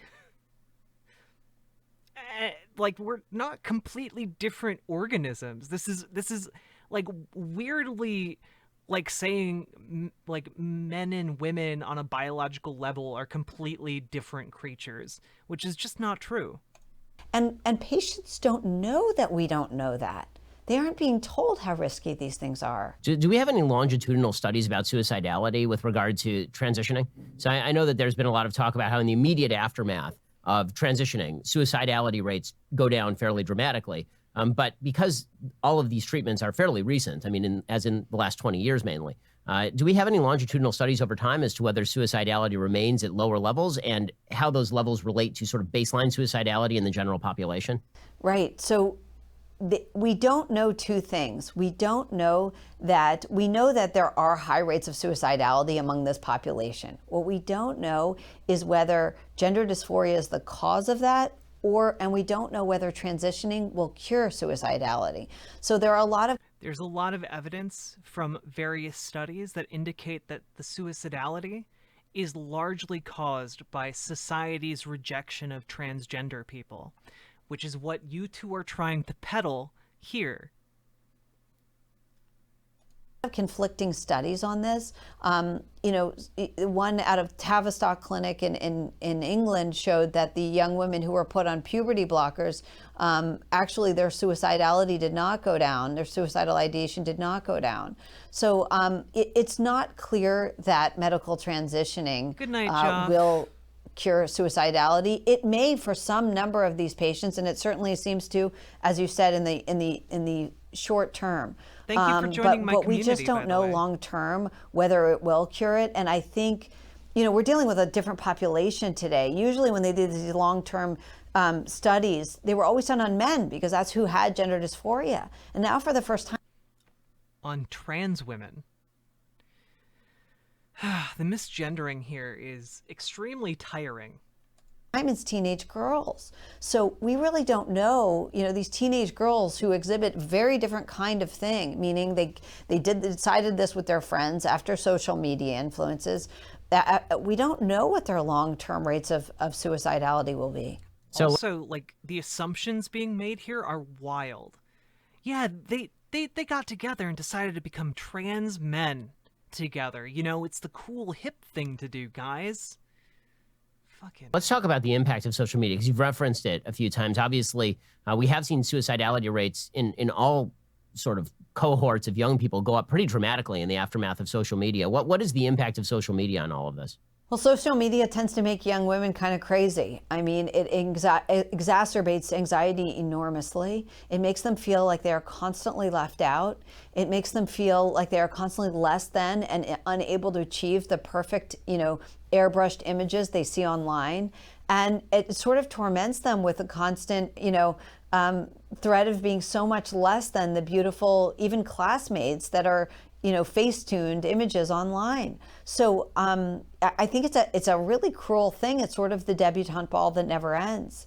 It's a very cruel thing that we're putting young women through. It's not doing them any good. And unfortunately, we're just inventing more and more of it. One of the things that's been... You know what? I agree with that entire segment of what she said. That is incredibly stressful. There is a lot of pressure that we put on young women. Oh, I'm sorry, Princess Tara. I am also a trans woman, and this has been a slog. But yeah, this is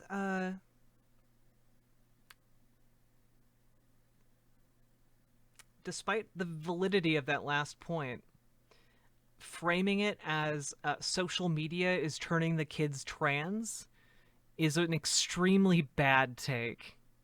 Been so stunning about watching the blowback on your book is to note... Also, yes, cis men deal with all kinds of anxiety. The idea that cisgendered men don't have anxiety is wild. Absolutely wild. And not true. How many of the folks who are pushing the blowback have said that they are simply following the science in order to actually stop science from being done? I mean, there are studies that are literally being suppressed on this sort of stuff, ignored, suppressed. Scientists are being dissuaded from reporting. There are 2 studies that I know of that go against transgender people. I've already listed one of them on stream. and they're both extremely bad and laughably like the data inside is laughable, and the way that they collected the data is laughable, and like the findings are also equally laughable. So like the science is on the side of transgender people on this sort of stuff. And this is actually, I think people need to understand, this is actually really, really common inside the scientific community, that any sort of politically averse possible scientific result gets the study shut down from the beginning, and reporting on it also gets shut down. That's right. In England, for instance, they're really considering banning things like puberty blockers because they are starting to doubt, based on the the evidence they've collected. No, it's because of TERFs being angry. That it's doing these young women any good. That this trans why are they making discussions of science political here? Weird how they're doing that.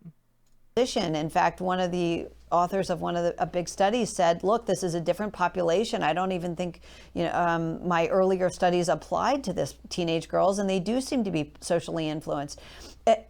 If you look at the evidence, it tends to lead you to caution. But what we're seeing is exactly right. These young doctors who are pushing this are activists. They're really not behaving like doctors. I mean, look. But they are doctors. You said that they're doctors. So can you not be a doctor and also an activist? If I recall correctly, the name of one of the most famous activists in American history was Dr. Martin Luther King Jr. Was it wrong for him to be an activist while also being a doctor?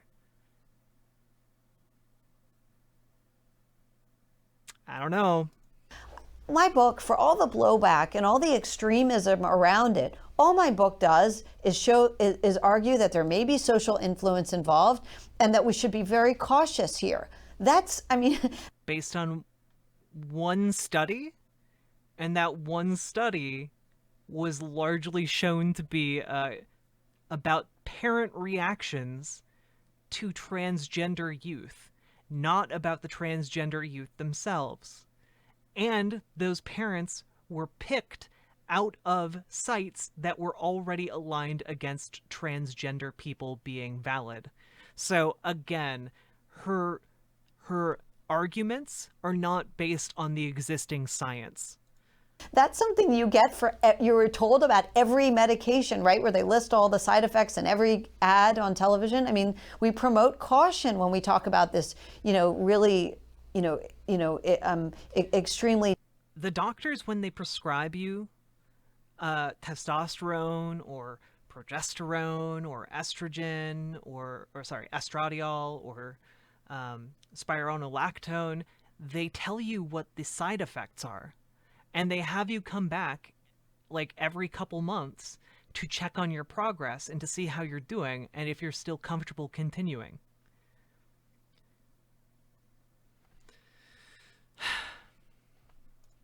Involved this is just fear-mongering, guys. It's just fear-mongering.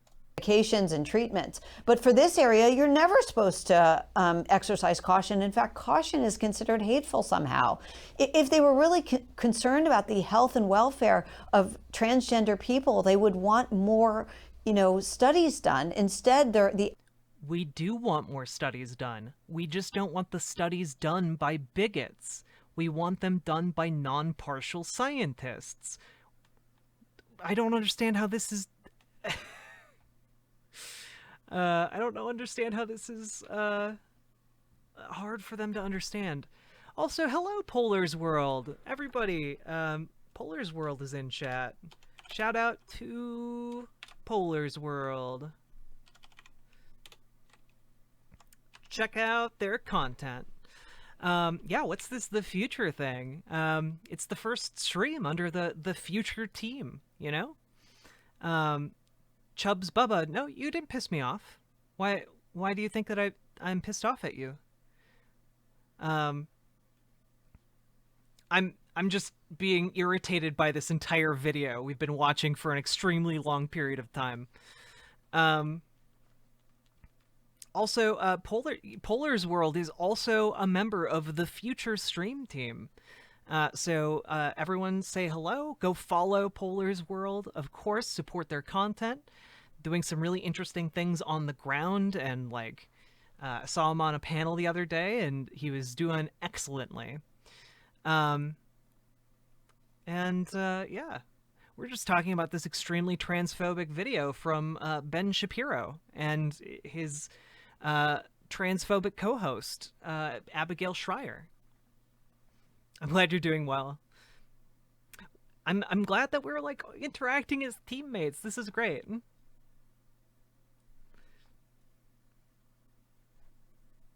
The activists want less. So in a moment, I want to talk to you more about the censorship of science, because that is a major issue across the board. We'll get to that in a second. First, why would you trust the people in Silicon Valley? I mean, a combination of biological and environmental, and it differs circumstance to circumstance. He was petrified of how this study was going to be brought out. When it was, in fact, brought out, the media immediately said homosexuality is the study shows homosexuality is biologically driven, ignoring the fact that the study itself suggested that a percentage of homosexual behavior is biologically driven, but some of it is environmental, which of course is true of virtually every human behavior. The willingness of the media to suppress science they don't like, or to pressure universities into refusing to fund studies they don't like, is really overwhelming on a variety of levels, where it crosses swords with sort of leftist political agendas, it seems like. Yeah, that's right. I mean, when you start looking into the science and you see how politicized it is, it's really alarming. Quillette ran a wonderful piece by some... Anyone who unironically cites Quillette as a valid source should be laughed out of the discussion they're in. Researchers and psychologists who came out and tried to show that a lot of the studies were really poorly done around this issue of gender dysphoria, and they were using all kinds of surveys done by activist organizations that were not representative and not well done surveys. I think that, when I talk to doctors, and I talk about them in my book, when I talk to doctors who attend conferences that discuss gender dysphoria, they say, one researcher, Lisa Littman, who wrote the Brown. Wait, why are you talking to the doctors who just attended conferences? Why aren't you talking to the doctors who are giving the conferences? Why would you just talk to some random doctor who went to a conference one time? University study you mentioned earlier, she said it was like an infomercial for early transition. Every other issue discussed at a medical conference, they always talk about risks. That's really important for doctors to be aware of. But around this issue, every honest doctor I've spoken to, they say it's just a celebration only zone. And what? Again, she's been talking for 44 minutes. She hasn't talked about what the risks are here. And do you want to? I'm very curious if it will come through, because again, the rate of detransition is around 0.4 or 0.3%. So that means 99.6 or 99.7% of transgender people do not detransition. So the risk you're taking is less than 0.5%.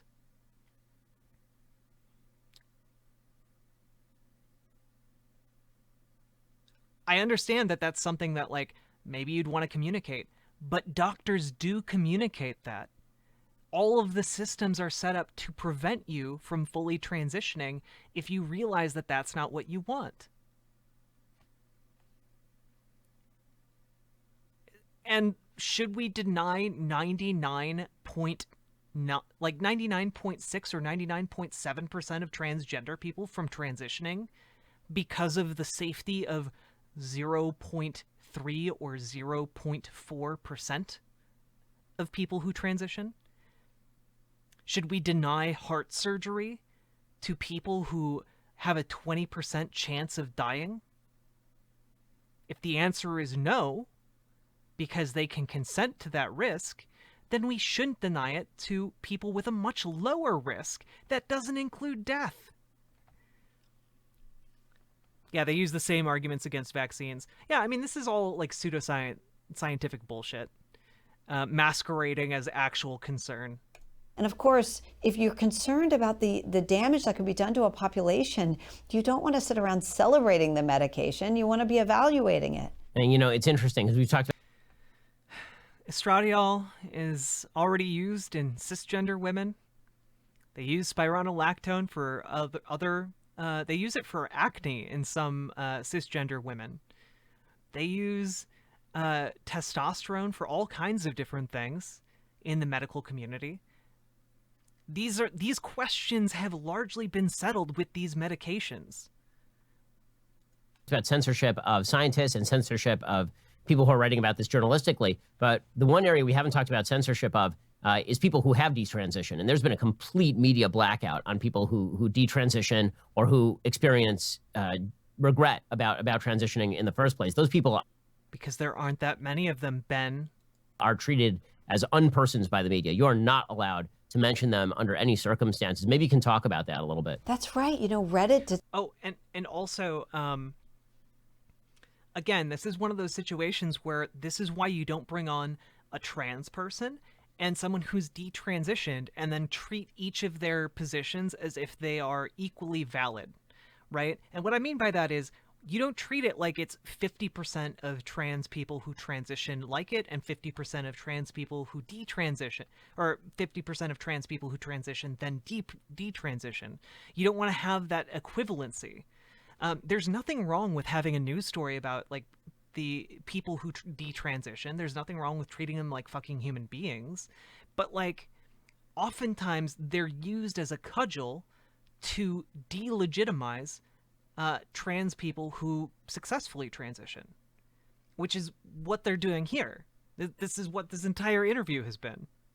It's something a few months ago now. They actually removed their, they had a large, that I mentioned, group of detransitioners, so young women who had undergone medical treatments and regretted it and talked about it. And they had a social media group. These young women live with a lot of pain. I mean, it's embarrassing to have gone through this and made a mistake and come out and said so. And frankly, I admire them. They're a really wonderful, the ones I've interviewed and spoken to are a really wonderful, impressive group of young women. But they've been through a lot.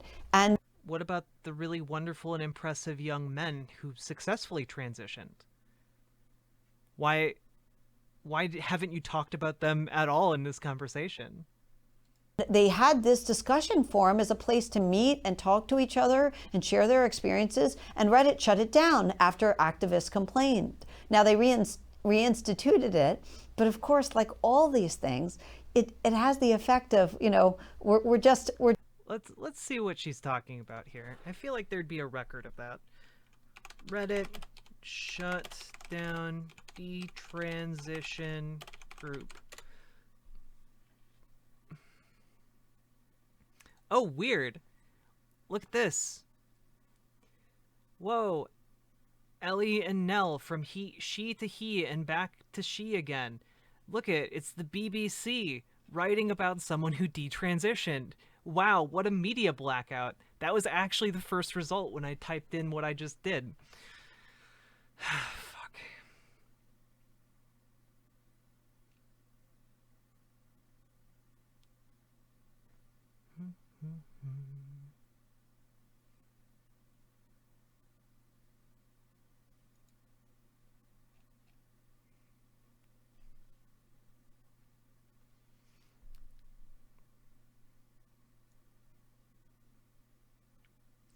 Oh, okay. Yeah, this was basically shutting down.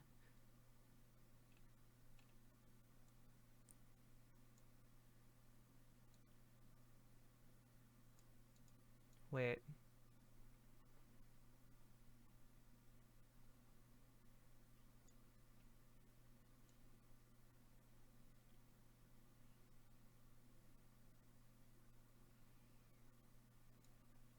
Yeah, essentially the subreddit she's talking about, I believe it's this one, was being used to like harass trans people. Yeah.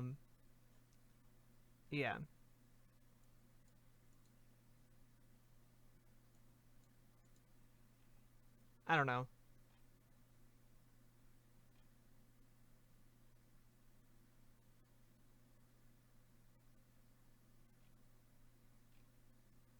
Eh.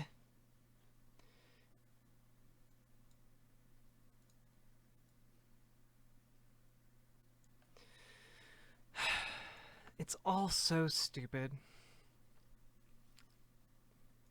We're just sending you a warning, effectively, right? When one of these corporations shuts you down overnight, one of these .coms, it has the effect of chilling speech, which I'm sure it has done, and just sort of instilling just enough. Look at her like smile. She's like really happy about this story because it validates her claims.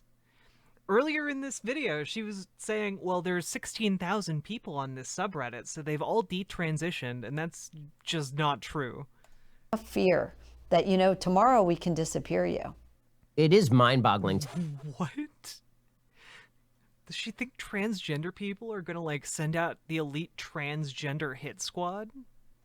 To think that there are activists who are specifically dedicated to preventing people who have undergone an experience and now regret the experience from speaking out. I mean, it does beg the question as to what exactly is driving these activists, because most of this stuff is legal, and for adults, all of it is legal.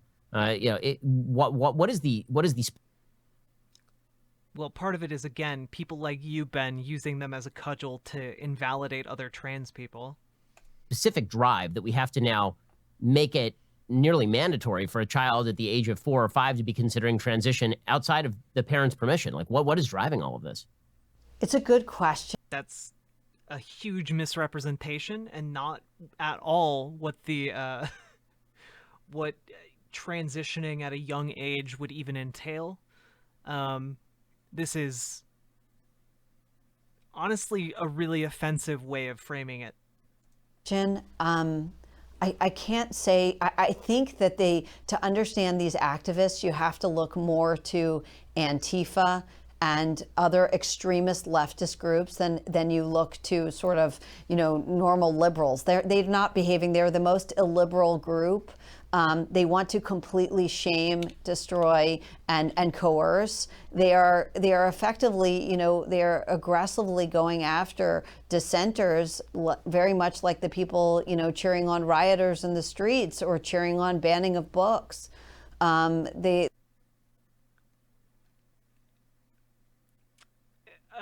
Yeah, the Antifa transgenders are they're ruining science.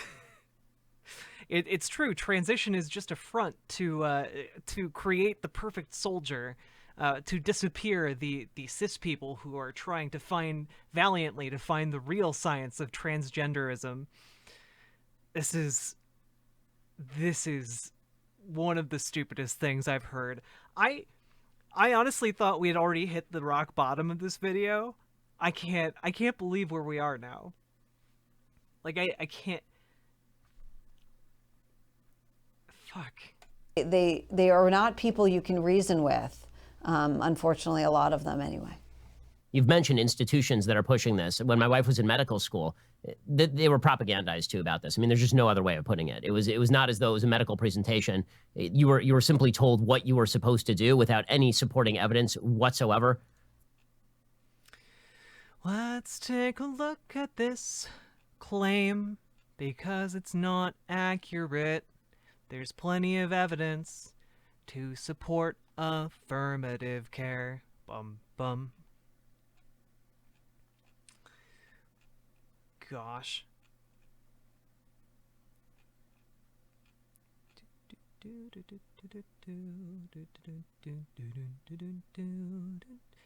Again, we have that study from Cornell. Look at this. We got the wait. I need to consolidate some of these tabs. I'm getting confused here. There we go.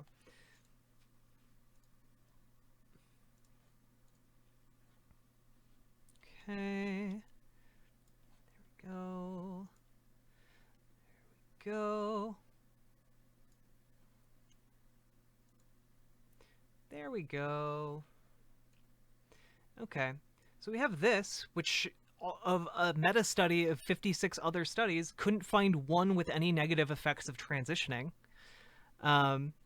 We have, let's see.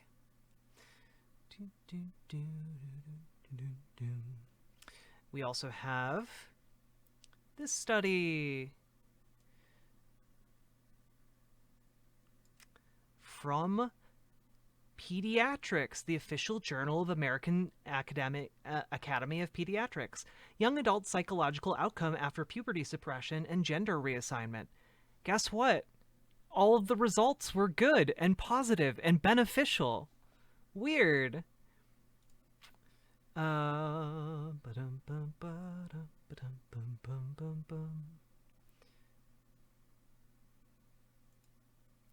Look at, whoa, look at this. Guys, look at mental health and self-worth in socially transitioned transgender youth from the Journal of the American Academy of Child and Adolescent Psychiatry. Whoa, guess what? This study found that socially transitioning helped bring, like, the suicidality of children down to the level of cis children. Wild. Basically, treating transgender people as their preferred gender greatly improves their quality of life and their mental health. Weird. Who would have thunk? Gosh. Anyway, there's just a couple studies, but there are more. I would be happy to go over them sometime, but right now, we've been talking about this fucking video for like 10 years. So let's finish it. For it, which led to bizarre actual circumstances with Sounds like patients Antifa where you would source. walk into a room with a patient of a particular sex and you had no idea what you were supposed to do with this person because the person was actually not of the sex it said on their medical form. But it's not just that. We saw in presidential town halls, Joe Biden suggesting to a mother that her son be treated as a girl at the age of 8. Right? I mean, we saw Elizabeth Warren saying that she wanted to appoint her Secretary of Education would not be. I'm pretty sure in that specific town hall, it was a mother asking Joe Biden about the future of her transgender daughter, and acceptance and the worries that she has about her daughter's future because of the steps taken by the Trump administration against transgender people. So Ben Shapiro is being extremely disingenuous here. Approved unless the Secretary of Education was approved of by a transgender child. I mean, this is insanity. It's crazy stuff. It is, and I interviewed one really top plastic surgeon who specialized in microsurgery, and he did not do gender transition surgeries because he said, look, I didn't get involved in medicine in order to do that to young children. I don't want to do it. But what about the surgeons that... Wait a minute. First off, young children aren't allowed to surgically transition. What the fuck?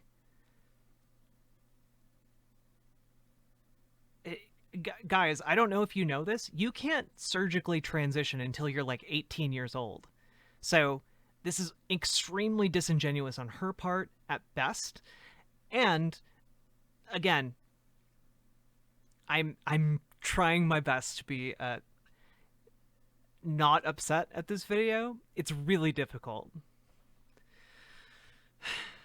But because he refused to do it at his top hospital, he said the people who were doing these surgeries were, in his view, completely unqualified to do the kind of, incredibly difficult transfers of peripheral nerves and arteries and whatnot that are required for some of these procedures. Then why weren't you talking to an actual surgeon who actually does these surgeries? Why were you talking to one who chose not to do them? Fuck.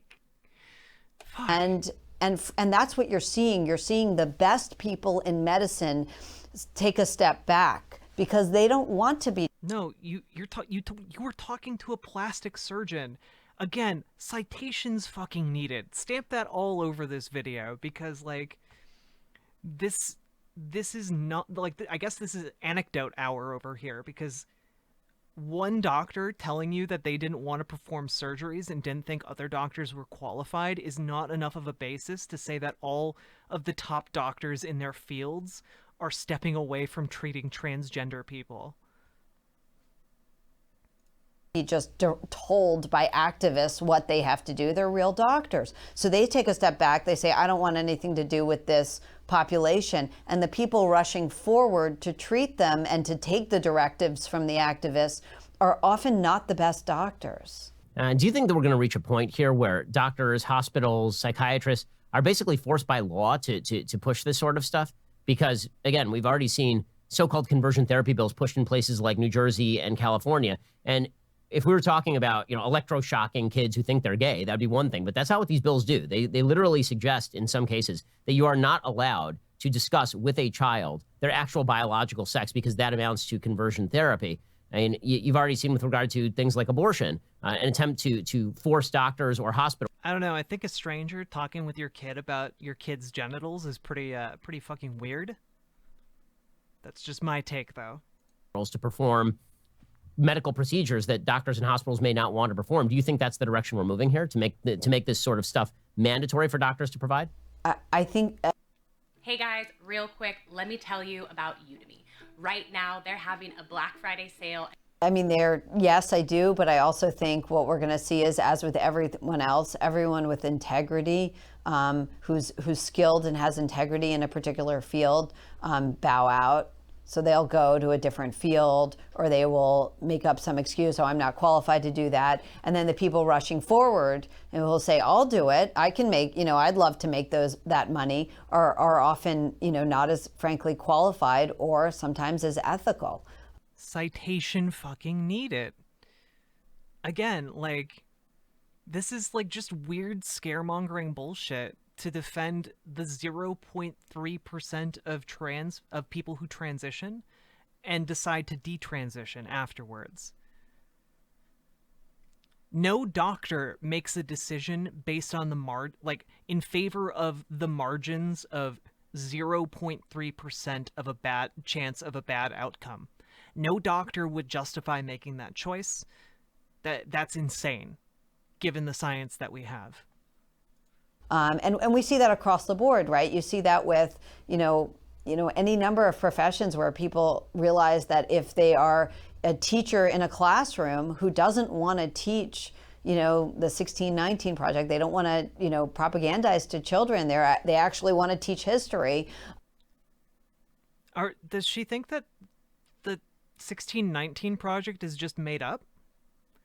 Like, does she think that the 1619 Project is just like a bunch of fiction that was written and published under like a historical label? Because if you teach the 1619 Project, you're teaching history. Those are historical stories. They're just from a different perspective than most people are used to learning American history from, because it's from a Black perspective. They're going to be more inclined to choose another profession.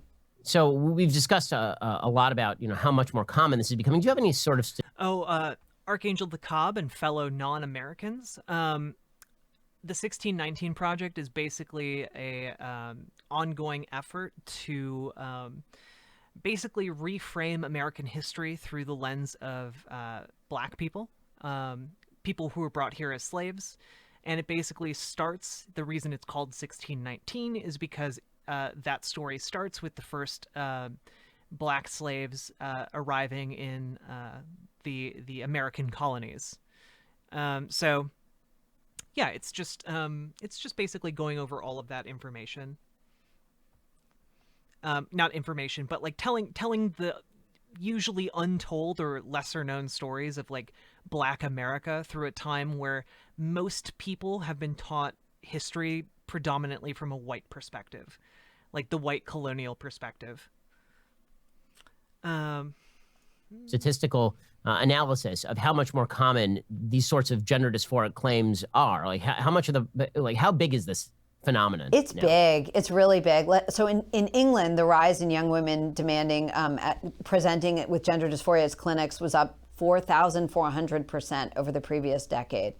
In America, it's harder to know the numbers because we've... Also, that rate of increase is going to really seem alarming, especially when historically trans people haven't self-reported in studies, because there is a stigma about coming out as trans. Most trans people who were living as trans in like the 70s or 80s didn't talk about being trans openly because it would be bad for them. Like, most famously, one of the Bond girls was a trans woman. She starred in a James Bond film, and then later it was revealed that she was transgender, and she got so much shit in the media that she had to go into hiding for years. For years. So, like, yeah, this is something that people don't talk about very often. Of course, don't have... So now that people are starting to feel safe, there is a seemingly meteoric rise in the number of trans people out there. That doesn't mean that they're just suddenly being created out of thin air. It just means a lot of people are feeling safer to come out as trans. Have the same centralized care, or and we don't actually require a diagnosis of gender dysphoria in order to get the hormones. So it's much harder to track. But we know that as of 2018, 2% of high school students were identifying as transgender, and I see numbers higher than that in middle school. So 2% of American high school kids, that's over 300,000 kids. That's very high. Between 2016 and 2017, the number of young women presenting for gender surgeries in America quadrupled.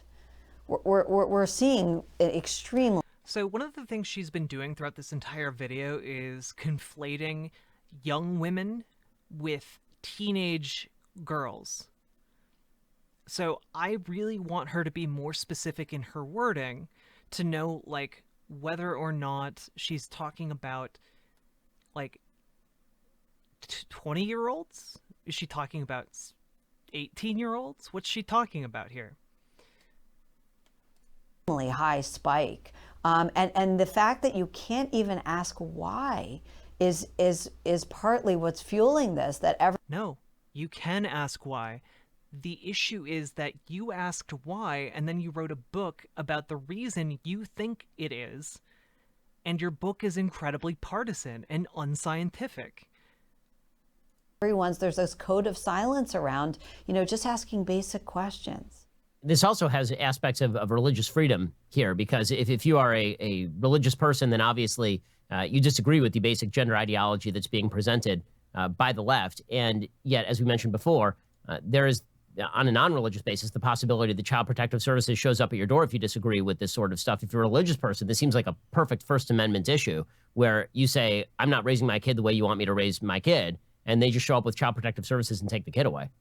Yeah, one thing I tell... Yeah, because if you aren't validating their gender identity, they're like 42 times more likely to kill themselves. It has a negative effect on them, Ben. It doesn't matter if you're religious or not. It has a negative effect on the child. This is a well-established scientific thing. Parents is to oppose gender ideology in the schools. I mean, I think you're right about the religious issue, but I also think that gender ideology in the schools is doing so much damage, and is part of why we're going to see a massive spike of trans identification, even bigger than we're seeing, because young kids in California... Here we go. Look at this.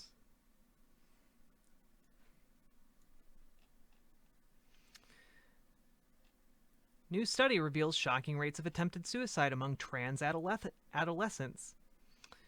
Harrowing statistics from a study revealed alarming levels of attempted suicide among transgender youth from the American Academy of Pediatrics. We can publish the actual study here.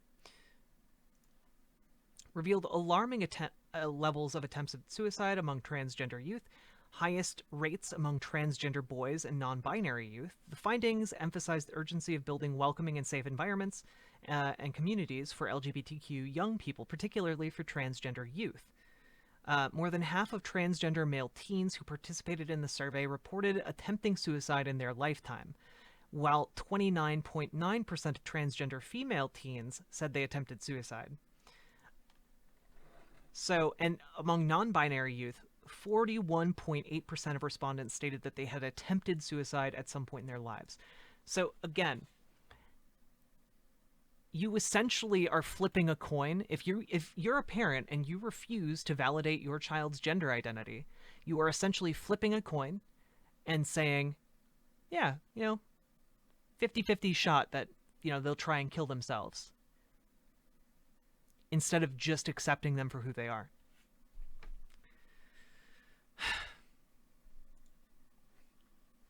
Yeah, apparently Ben's stance is being pro-child suicide.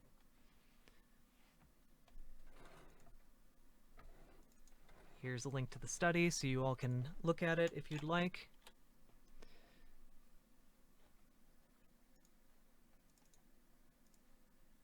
Here's a link to the thing I just read so you can look at that as well. All right. Young kids as young as 5 are being told that only they know their true gender, and they're encouraged along a path of self-discovery. Yeah, because gender identity is distinct from biological sex. These are two different things. They're told their parents don't know their gender, only they get to decide it. This is confusing a population. It's not necessary. It's not confusing at all. Again, unless you are sexually assaulting everyone you meet, you are not basing their gender identity, how you gender them, on their biology. So this is very strange. Necessary to prevent bullying. You can absolutely insist that everyone be decent to each other without encouraging this. And it's really confusing a whole generation of young kids. So what got you into writing about this in the first place? Because you went to Yale Law School, you clerked, I believe it was on the D.C. Circuit Court of Appeals, and all of a sudden you find yourself writing books about gender dysphoria. So how did you end up? Yeah, it really seems like you're outside of your expertise here. And you'd obviously written a lot on different subjects for the Wall Street Journal. How'd you end up in sort of this subject area? Sure. So I wrote a piece for the Wall Street Journal on pronoun laws, the laws that mandate use of certain pronouns and assign criminal or civil penalties. And I just pointed out this is straightforwardly unconstitutional in America. The government can't make people say anything. They can't even make people salute a flag. And a reader wrote to me, and she told me about this phenomenon, and she said no journalist would take it up, but her daughter had been caught up in this craze, and she said that, and she asked me to investigate it. So I tried to pass it on to an investigative journalist, and when I couldn't take one to get one to take it up, it really bothered me. Parents. Wait, what issue is she talking about? Up, but her daughter had been caught up in this craze, and she said that, and she asked me to investigate it. So I Okay, so one of your friends called you up and said that she had a trans son, and you wanted you to investigate it? It's very bizarre. Okay.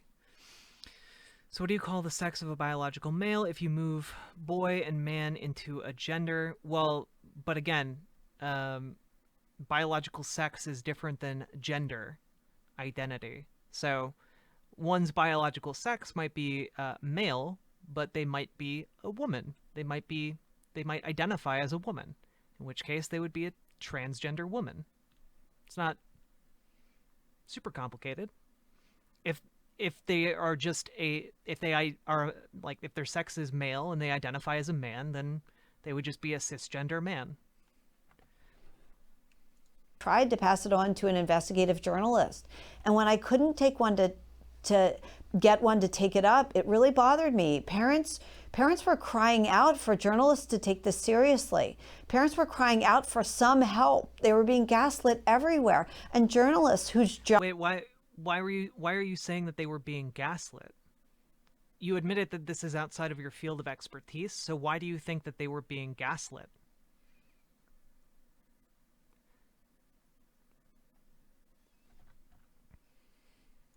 job it is to ask these uncomfortable questions and find out what's really going on, we're backing away from it.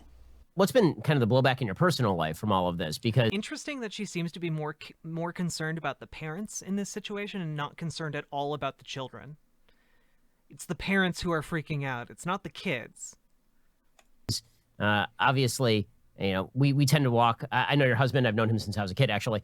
So we tend to walk in kind of similar circles. But you know, you're in a major blue city where all of your viewpoints are taken as I recommend a prophylactic history. Malicious intent and evil. So we tend to walk in kind of similar circles. But you know, you're in a major blue city where all of your viewpoints are taken as evidence of your malicious intent and evil. So how has all of this impacted you on a personal level, writing about this and becoming sort of a national story for being quashed? No, it's interesting. I think, I think we're all, people, liberals, classical liberals, and anyone who's ever said something where you're being canceled, we're all in the same position. And that is, we're fighting for the possibility for Americans to say things that aren't pre-approved, that aren't hateful or offensive. They just aren't, But no one's saying that you can't say these things. They're just calling you an asshole for saying them. Like, am I missing something here? The government's not stepping in to tell you what you can or can't say. Just other people are organizing and telling you that you're an asshole because you're being an asshole. trying to stay within the bounds of normal discussion. We're trying to keep that open. I mean, when I think about, look, this is sort of an exhausting endeavor, honestly, defending, the ability to talk about this issue. But the reason I do it is... Yeah, being a bigot is really exhausting. They are expanding the list of all the categories of inquiry that they're putting in the same bucket as Richard Spencer or really hateful speech and completely off. Yeah, because you're advocating for positions that increase the suicidality of children and adults, and you're advocating for behavior that would do the same. Like, yeah. Like, what do you want people to treat you nicely? Do you want transgender people to treat you nicely? Then you should probably not use insulting terminology for them. It's really not that difficult. Limits. And the more victories we hand them, the fewer topics we're allowed to question. And right now, the medical care for young people... Again, you were allowed to write your book. And you were allowed to and your publisher agreed to publish it. But that doesn't mean that retailers are obliged to distribute it. That's not government censorship. That's the free market.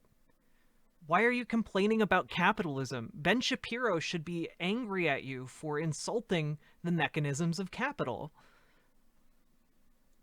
Who think they might be transgender all of a sudden is terrible. It's terrible. Doctors aren't behaving like doctors, and no one's asking the appropriate questions. And if we allow that to be verboten, they'll just move on to the next thing. Let's talk about, corporate America and the entertainment industry, both of which have had a significant impact on how people view this sort of stuff. So obviously Hollywood has decided to present this phenomenon in only the most sort of hallmarkified fashion. It's all shot through yellow haze and wonder. The Babysitter's Club, which originally was a book series designed for, preteens, is now being filmed on Netflix, and there's a transgender character, and there's a full scene in which parents and doctors are being lectured about how a 7-year-old child who identifies as transgender is supposed to be treated in a hospital setting. The doctors have to be made aware by a woke babysitter. Hollywood has bought into this wholesale. Damn. Wow. The slippery slope of ending and treating a child like a human fucking being. When did this happen? I mean, it seems like it's been relatively recent. I'm old enough to remember when Hollywood sort of made the transition to we're going to have a lot of gay and lesbian characters in film and TV, which, fine. And now they've decided that every series has to have... Ben Shapiro acts like he's cool with gay and lesbians, except that we all know he's not. And we all know that if Ben was making content around that time, he would have been talking about the immorality of gays and lesbians and how this was teaching kids and making them confused. Basically, be everything they've been talking about in this entire video. Have a transgender character as well. And not only that, you're going to have to be Oscar eligible, you have to include, one of these sort of woke social justice group characters. Oh yeah, doctors aren't behaving like doctors. I don't even think this is a religious thing. I think she just doesn't understand gender and sex. She's operating off of a flawed notion of what those two things are. When did Hollywood jump into this? So I think the tipping point for a lot of people was Caitlyn Jenner on the cover of Vanity Fair. People, in the culture, who look at the culture tend to, and even transgender adults that I interview tend to look at that as a sea change in the culture. But you're right, and when I talk about the lies that get told around this, perhaps the most concerning lie is that transition is easy. And when I interview transgender adults, they are horrified that young kids are pushed to this and told, no problem, you can just... No one tells anybody that transitioning is easy. The consistent messaging around transition is that it's going to be the hardest thing you will ever do in your entire life, and it will make everything easy by comparison. Like, your doctor tells you about it, your therapist tells you about it, you know it implicitly because you struggle with telling your own family about it. You know it implicitly because you get scared every time you have to have the talk with a friend or a new acquaintance or somebody you're dating. Like, no, transition's one of the hardest fucking things you will ever have to do in your entire fucking life. And the idea that it's easy is just not one that exists in these professions. Good night, Ashley. Get some good sleep, okay? Well, and Tommy Real Pro, the issue is like, because you are legally an adult at age 18, most kids who have been on puberty blockers and then are allowed to go on HRT at age 16, there are some young adults who get surgery at age 18, but that's because they're adults and they are legally able to do everything an adult can do aside from drink or rent a car, Good night, Goss Strap. I hope you come back again, okay? Thank you for hitting that follow button, by the way. Have a great night, and I stream every weeknight around 8 p.m. Central Time. So I'll be back next week, okay? Have some good dreams. Switch, because look, it is not easy. It's not true that you just take some medication and all of a sudden you're a boy. Depending on what medications what hormones you try and what course you take, there's problems. There's real potential for permanent sexual dysfunction and all kinds of other problems. This is not something to... Yeah, all of these things they inform you of because they're doctors. Take lightly, but Hollywood glamorizing it is really fueling kids thinking this is an easy, cure-all for whatever's troubling them. It is really amazing. I mean, if you do watch movies about this sort of stuff or TV shows, it is treated as though you one day are just a burly man and the next day you look like Laverne Cox. And it's like there's no in-between and there were no surgeries required. It was all just magic. You just walked into a box and you came out the other side as a member. No one portrays it like that, and even Hollywood doesn't portray it like that. Of the opposite gender. No one ever in the media will ever detail the actual details of transgender surgery.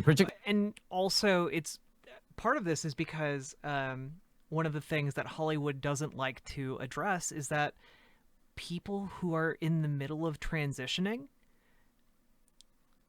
look awkward, like we're clockable.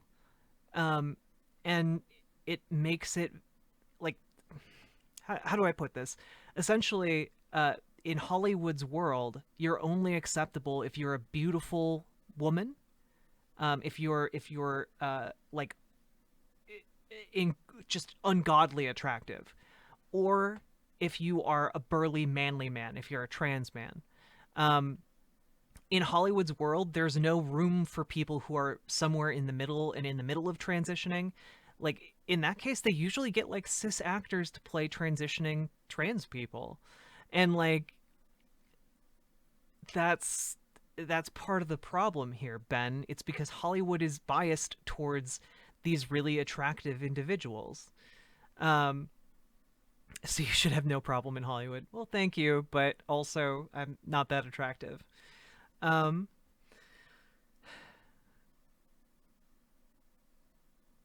There was an incredibly transphobic episode of Family Guy that did this, where the sex change made someone 100% of fish. Oh, yeah. It does happen a lot in Hollywood. Yeah. But what I'm saying is, like, the medical experts will never tell you that. It's easy. And also, like, I don't know. There's not room in Hollywood yet for, like, average or unique looking trans people who, like, are just comfortable being who they are, I guess. Like, we celebrate some of, like, the stranger looking actors like Steve Buscemi, but we can't do the same for transgender women or trans men or non-binary people. That seems like a bridge too far still. So I kind of agree with Ben Shapiro on this, actually, that Hollywood does sometimes sanitize these journeys, and I wish they didn't, but yeah. Particularly male to female transgender surgery, which is pretty extensive and can be absolutely horrific over time. Sorry, my thoughts were very jumbled on that topic. I mean, if you actually detail the maintenance and care of the new sort of construction, it is not a pretty picture. And obviously, you know, I think there's a stake for a lot of people in never describing this sort of stuff. And the number of surgeries. I mean, even young women, I talked to young women who had top surgeries. They often need, repeated. Trans men. You talked to trans men. More surgeries in order to fix the appearance, because they're unhappy with that. Sometimes if a young woman's breasts are removed, then it's obvious she has hips. So then she's concerned about that. The surgeries are unending. I mean, all you need is a doctor willing to take money for it. And there are so many who are only too happy to. So you have Hollywood pushing this stuff, and now you have corporate America pushing this stuff and censoring. So this breaks down into a couple categories here. You have social media, and then you have... Corporate America is capitalist, Ben. They're censoring it because they think it's in their financial interests to do so, Ben. This is capitalism. Welcome to the resistance, Mr. Shapiro. Have actual corporations. So you mentioned Amazon refused to allow any advertising of your book. They'll allow I Am Jazz to be advertised up the wazoo. They'll make it their book of the year. But your book, you can't advertise on Amazon. Target took down your book for a brief time after, I believe, a single tweet suggesting that your book should not be put in Target stores or be made available on their website. Was it only a single tweet that got Target to commit to taking it down briefly? I mean, it seems like it. I saw another one. So I saw at most two. So it was either one or two that triggered that response. But, it was really unbelievable. And Americans today, we still don't believe, we're not okay with censorship. I mean, I would never have seen this if parents who've lived through this hadn't objected and brought it to my attention and said, look what they did to your book. So there are a lot of other books that could easily be quietly disappeared where you don't have this, large population, so.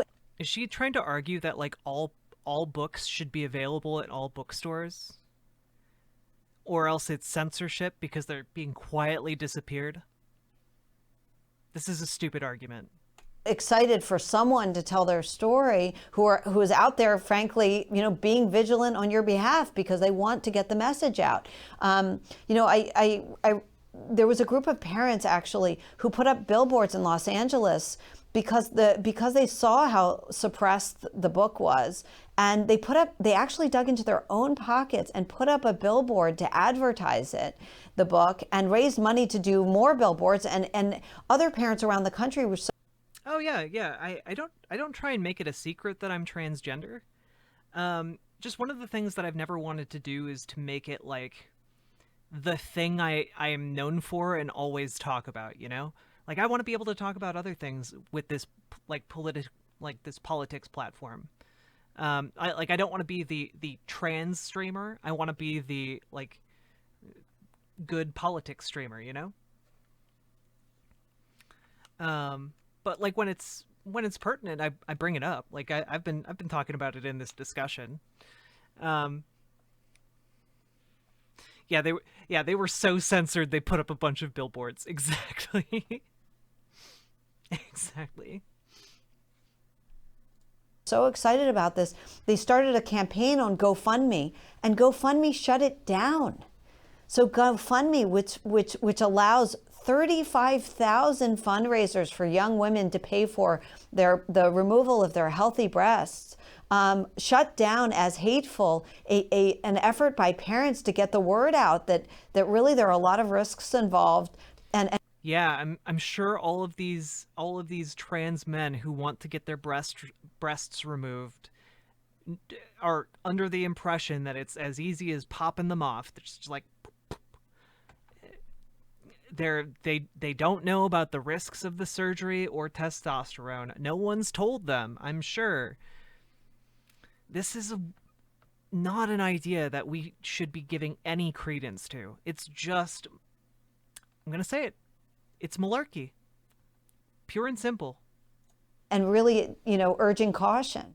I mean, this is the scariest aspect for the broad society is the willingness of corporations to do the work that government won't. So government doesn't have the ability to prevent the dissemination of your book, at least for now. But I said it, not taking it although back. We'll see where anti-discrimination law goes, because California's getting into some dicey areas there. But when it comes to corporations... Yeah, the doctors put on safari hats and stalk young girls to nefariously transition them into trans men. That's how it works. Didn't she take the trans men she interviewed out of context? I wouldn't be surprised. She's been misgendering them the entire time on this show. Corporations seem to be taking the lead in this sort of stuff. Is it just that they're afraid of the woke blowback, that they're afraid of a very concerted group of people making Target famous for having allowed your book, and they believe that there aren't enough people out there to sort of counterbalance that? Or is it that there are woke staffers inside these various institutions who suggest that they are just not going to go to work tomorrow if your book doesn't get taken down, like they were sort of suggesting at Spotify after your podcast with Joe? So a few things. I've thought about this. I think that Target knows its customers, and frankly, Tommy Real Pro, did you happen to follow me during my election day stream? Because I got a lot of comparisons to Rachel Maddow on that day, because I had like my hair up and then I let it down later. I was wearing like a blazer and stuff. No? Okay. I was wondering. its customers are a lot of parents. But also I take it as a compliment. I think she's a foxy lady. Who are concerned and are interested in, what are the medical risks and why are there so many of my kids' friends suddenly trans, and are very interested in this topic. So why did they take it down? I actually think it has more to, it's not the number of people. I think it has more to do with the halo that they're looking for. They don't want to lose their halo. They think they're really great people. And no, they don't want to lose their halo, because if they lose their halo, it affects their bottom line. They're a company. They don't care about being seen as good people. They care about making money. And if they make more money by having this halo, they want to keep it up. It's not that hard to understand. Companies are very simple. Anything a company does is designed to make more money. The idea that they could be called bigoted is horrifying to them, especially when they think they're such swell guys. They'd rather get rid of a book and commit to, book banning essentially than ever be thought of as going against civil rights. Of course, I fully support civil rights for transgender people. It's not a civil rights issue at all. It really... I fully support the civil rights of transgender people. I just don't think they should be able to get their treatment, and I think we should be able to delay it until we know what's going on. We need a full shutdown of transgender transitioning until we know what the heck is going on. really is just a medical issue and a Rico was born in 2014. He was diagnosed at mental health issue, and it's one that's being ignored. My main concern right now is that I think that we are at the precipice as a society in terms of whether we're going to be allowed to have these conversations. And to me, the future of those conversations actually does not rely on conservatives. It relies on liberals who are not leftists. And it seems like the culture has sort of broken down into three categories. There are conservatives, there are liberals who are not leftists, and then there are leftists. And leftists are people who actually want to shut down the debate, who are interested in their policy prescriptions above all, and who want to ensure that conversations can't actually happen. The sort of people who will go after you, the sort of people who will go after Joe Rogan for even talking with you, the sort of people. I mean, I'm doing this video largely because she comes across as a bigot, and I wanted to talk about her points, not because I want to go after her for wanting to talk about this, but in an effort to continue having this conversation, because almost everything she talked about in this interview was wrong. And I cited my data. She didn't. She talked with some people who knew some things, who weren't authoritative sources, and she didn't cite her data on any of this. Who get very angry that you are allowed to put your book even up for sale on Amazon.com. And then there are a bunch of mainstream liberals who may not even agree with you, but agree with the fundamental premise, which is that we should be able to have these conversations. And I wonder using citations if to point out how someone is wrong is actually censorship. There are enough liberals who are going to side with a broader conversation versus their sort of policy prescriptions. Because I think this is sort of the battle we're now being forced to, is that there are liberals who are going to be able to choose to move along with people they generally agree with about policy prescriptions on the left. Wait, does Ben Shapiro think that, like, Hollywood, out of, like, the goodness of their hearts, like, only, like injects, like, gay and lesbian and transgender stuff into their productions? Because Hollywood is also a capitalist enterprise seeking to make the most money. So they take positions that are going to be popular with the most people, which is what, like, Ben's wrong in his analysis here, because liberals are pro-trans people by and large. Otherwise, Hollywood wouldn't be making movies and television shows with trans people in them, because trans people aren't a big enough demographic to court if you're wanting to make a profit. The group that they're courting is, like, liberal wine moms, and, like, also queer people in general. So, yeah, this is who they're going after. They're going after the majority of people. And that's easy. They just have to go along with getting rid of the individual rights to speak out about it. Or, even in a capitalist system, people have goals and desires besides making maximum profit. If you could make more money, would you espouse conservative ideology? Well, individuals might make different decisions. Individuals might make different, have different desires. But corporations are legally compelled to make the most amount of money possible. Corporations are not individuals, and making the mistake of conflating the two is very dangerous. Are you trying to say Hollywood is made up of, like, just, like, individual freelancers? Because it's not. It's made up of large multinational corporations. And those large multinational corporations make decisions to maximize their profit. And those corporations are the ones that are greenlighting these projects, not individuals.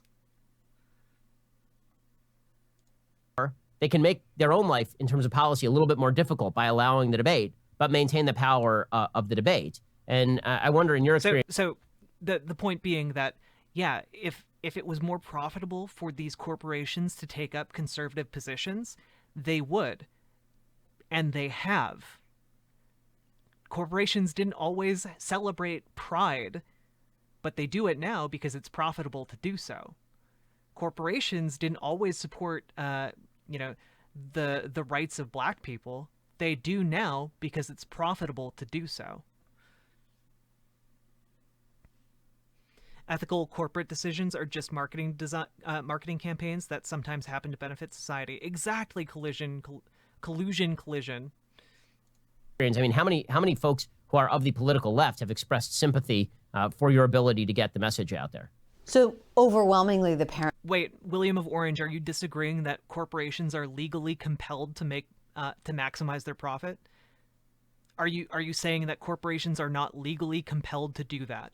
Because if they don't do that, they can be sued. They can be in breach of law.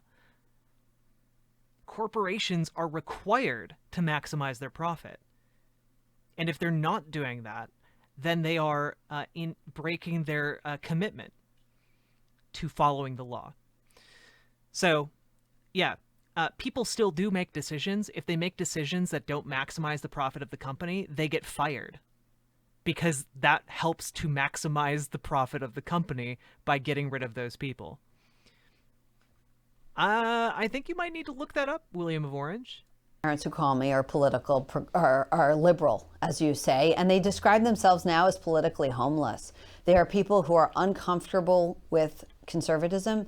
They are really uncomfortable about, pro-life, with things like pro-life positions. They're not, very often are not religious, and they're not really comfortable with religion.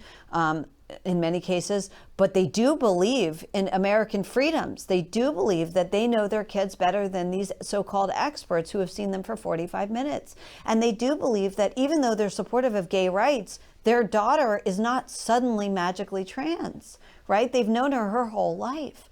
So I think that the liberals, certainly the ones who have lived through this, they almost always tell me they're politically homeless now, because they do not feel that they are horrified by a lot of things going on in the Democratic Party and a lot of support for this. But whether they will find common cause with conservatives on this, I just don't know. I know that Women's Liberation Front, which is an organization I really respect, they are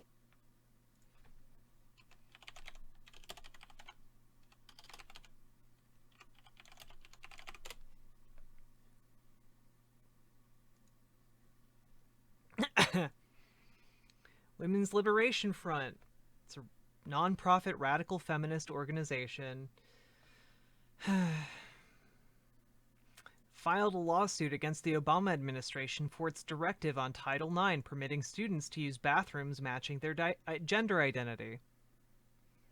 So it's an organization of TERFs who don't want children or adults to be able to use the bathrooms they identify with, putting them in danger should they ever transition.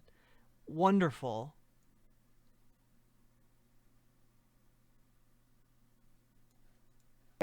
Radical feminist group in America, and they have worked with conservatives, even though they're not. They have worked with conservatives around these issues and around women's rights issues, because they believe that what's happening to young women today is horrifying, and they're concerned about it. And nah, DeKalb's just an Aussie. He's always on when I'm up late. And they're willing to work with people who are willing to work with them, and they get constant attacks for it. I mean, constant. How could you work with a pro-life organization and whatnot? So I think you're right. Classical liberals are going to have to decide what issues they care about. Do they care about free speech? Oh yeah, and Serious Twitch. It's mostly codified within case law. It's not like a standing statute or anything, but the case law basically exists and currently states that essentially corporations are compelled to maximize their profits. Do they care about an open society with free inquiry and where that's allowed? How about in the media? So obviously you've worked with a lot of folks in the media, and in the media, it seems to me that we have what I've termed the happy birthday problem, which is where I have a lot of liberal friends in the media who will privately text me on my birthday, happy birthday, but will never ever tweet happy birthday, because that would assume that I'm a human being who was born, and that is not allowed on Twitter. I know that you know a lot of folks in the media. Yeah, it's not allowed to treat other people like human beings. That's why you misgender trans women, as long as it's not to their face. Have you experienced something similar, or are they at least openly supporting your ability to speak out freely? That's hilarious. Okay, so I love that. And I also have the happy birthday problem. As you can imagine, I get a lot of private. I really love your book. I really. God damn.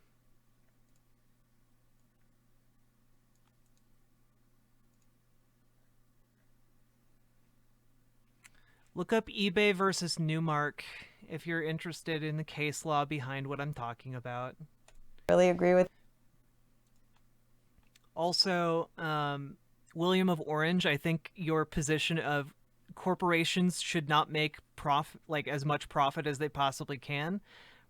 You probably wouldn't make a very good capitalist. You should be a socialist, my friend. With it, but don't tell anyone. So, yeah, you do see that a lot. I think we just have to fight to keep the Overton window open. I mean, look, I think there are a lot of people in the media who are mostly horrified when liberals are censored, but they don't really care at all when conservatives are because, frankly, they think they deserve it. So I just think we have to fight to keep, rational inquiry, accessible and possible. And, I think the more we just, speak honest. Also, it's not a thing that transgender activists will shut down like scientific studies as they're being like as they're in the middle of being processed. It just doesn't happen. Transgender activists are generally in favor of more research. I always am. I'm always very interested to know more about transgender bodies and transgender people. I just prefer if they weren't being done by bigots who don't think that trans people should exist. And reasonably, and the more people will feel comfortable, I think, eventually, joining the side of people who are making sense. But yeah, there are people who are making sense, i.e. cis people. Those trans people are crazy. a lot of people very afraid to openly say, happy birthday, I really like your book. So in a second, we're going to get to some bonus content. I want to ask you specifically about what you think the path forward is in terms of society's treatment of transgender people, particularly both children and adults. But first, if you want to hear Abigail Schreier's answers, you have to be a Daily Wire member. Head on over to dailywire.com, click join at the top of the page. You can hear the rest of our conversation there. Oh my gosh, there's more? They talked for longer than an hour? What could they possibly continue talking about?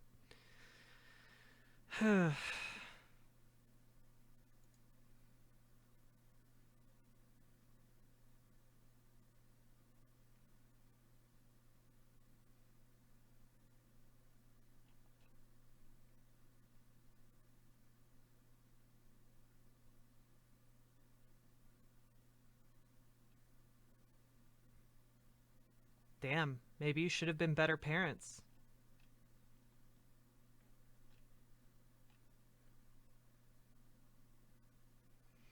I love how all of these things on her page are like, yeah, they were being shitty parents because they were denying their child medical treatment that they needed, so the child got taken away.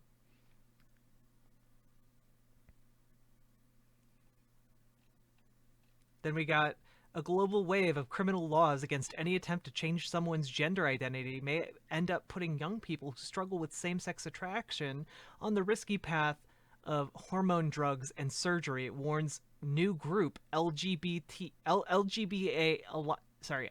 Alliance. A bunch of queer bigots who don't think that transgender people should exist. Did you watch AOC? No, I didn't.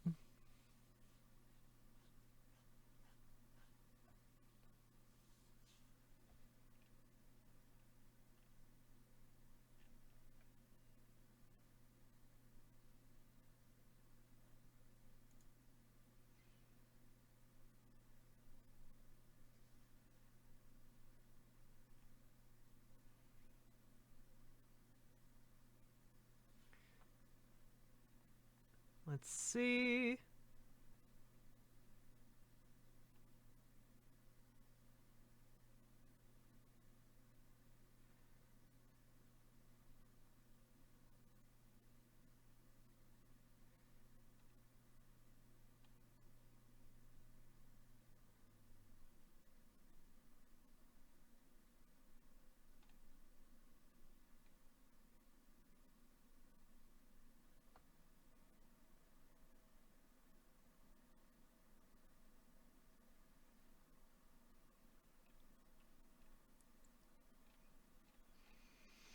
Anyway.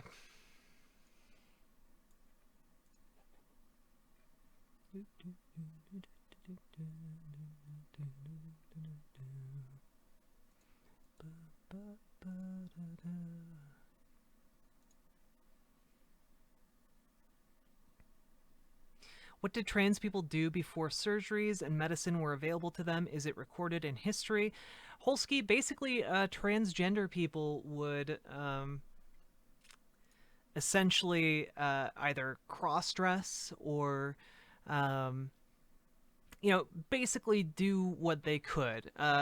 Additionally, there were options for surgery in a limited capacity.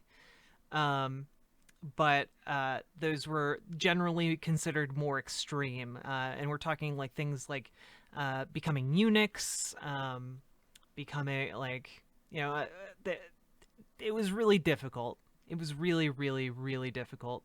We didn't really have like transgender surgeries until like around the 1900s, like the turn from like the 1800s to the 1900s. So yeah. Good night, collusion. I hope you have some good dreams, okay? Um,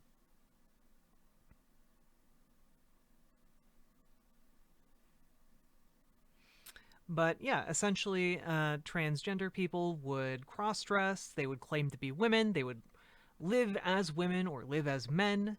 And oftentimes, people would just be none the wiser, a lot of trans men have lived like their entire lives only to be discovered as being like biologically women after their death. This was something that was common in like the 1800s, for example.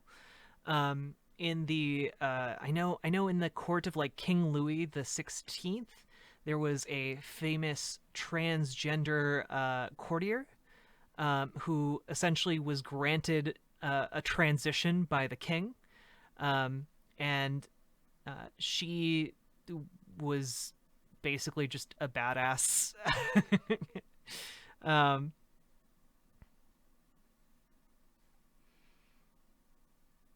so yeah, it happened. And there were trans people have existed throughout all of human history. There have been many trans cultures, or cultures that had transgender people. Like, I always bring this up. It's from 2015. It's incomplete, but here's just like a smattering of societies across the world that have had different ideas of gender. And I'll link it in the chat. You can explore it at your leisure. There you go. It must have been very confusing. I mean, it depended on what society you were in, right? Like, if your society has 3 or 4 different genders and you have like a gender role that you can adopt, maybe it's not as confusing.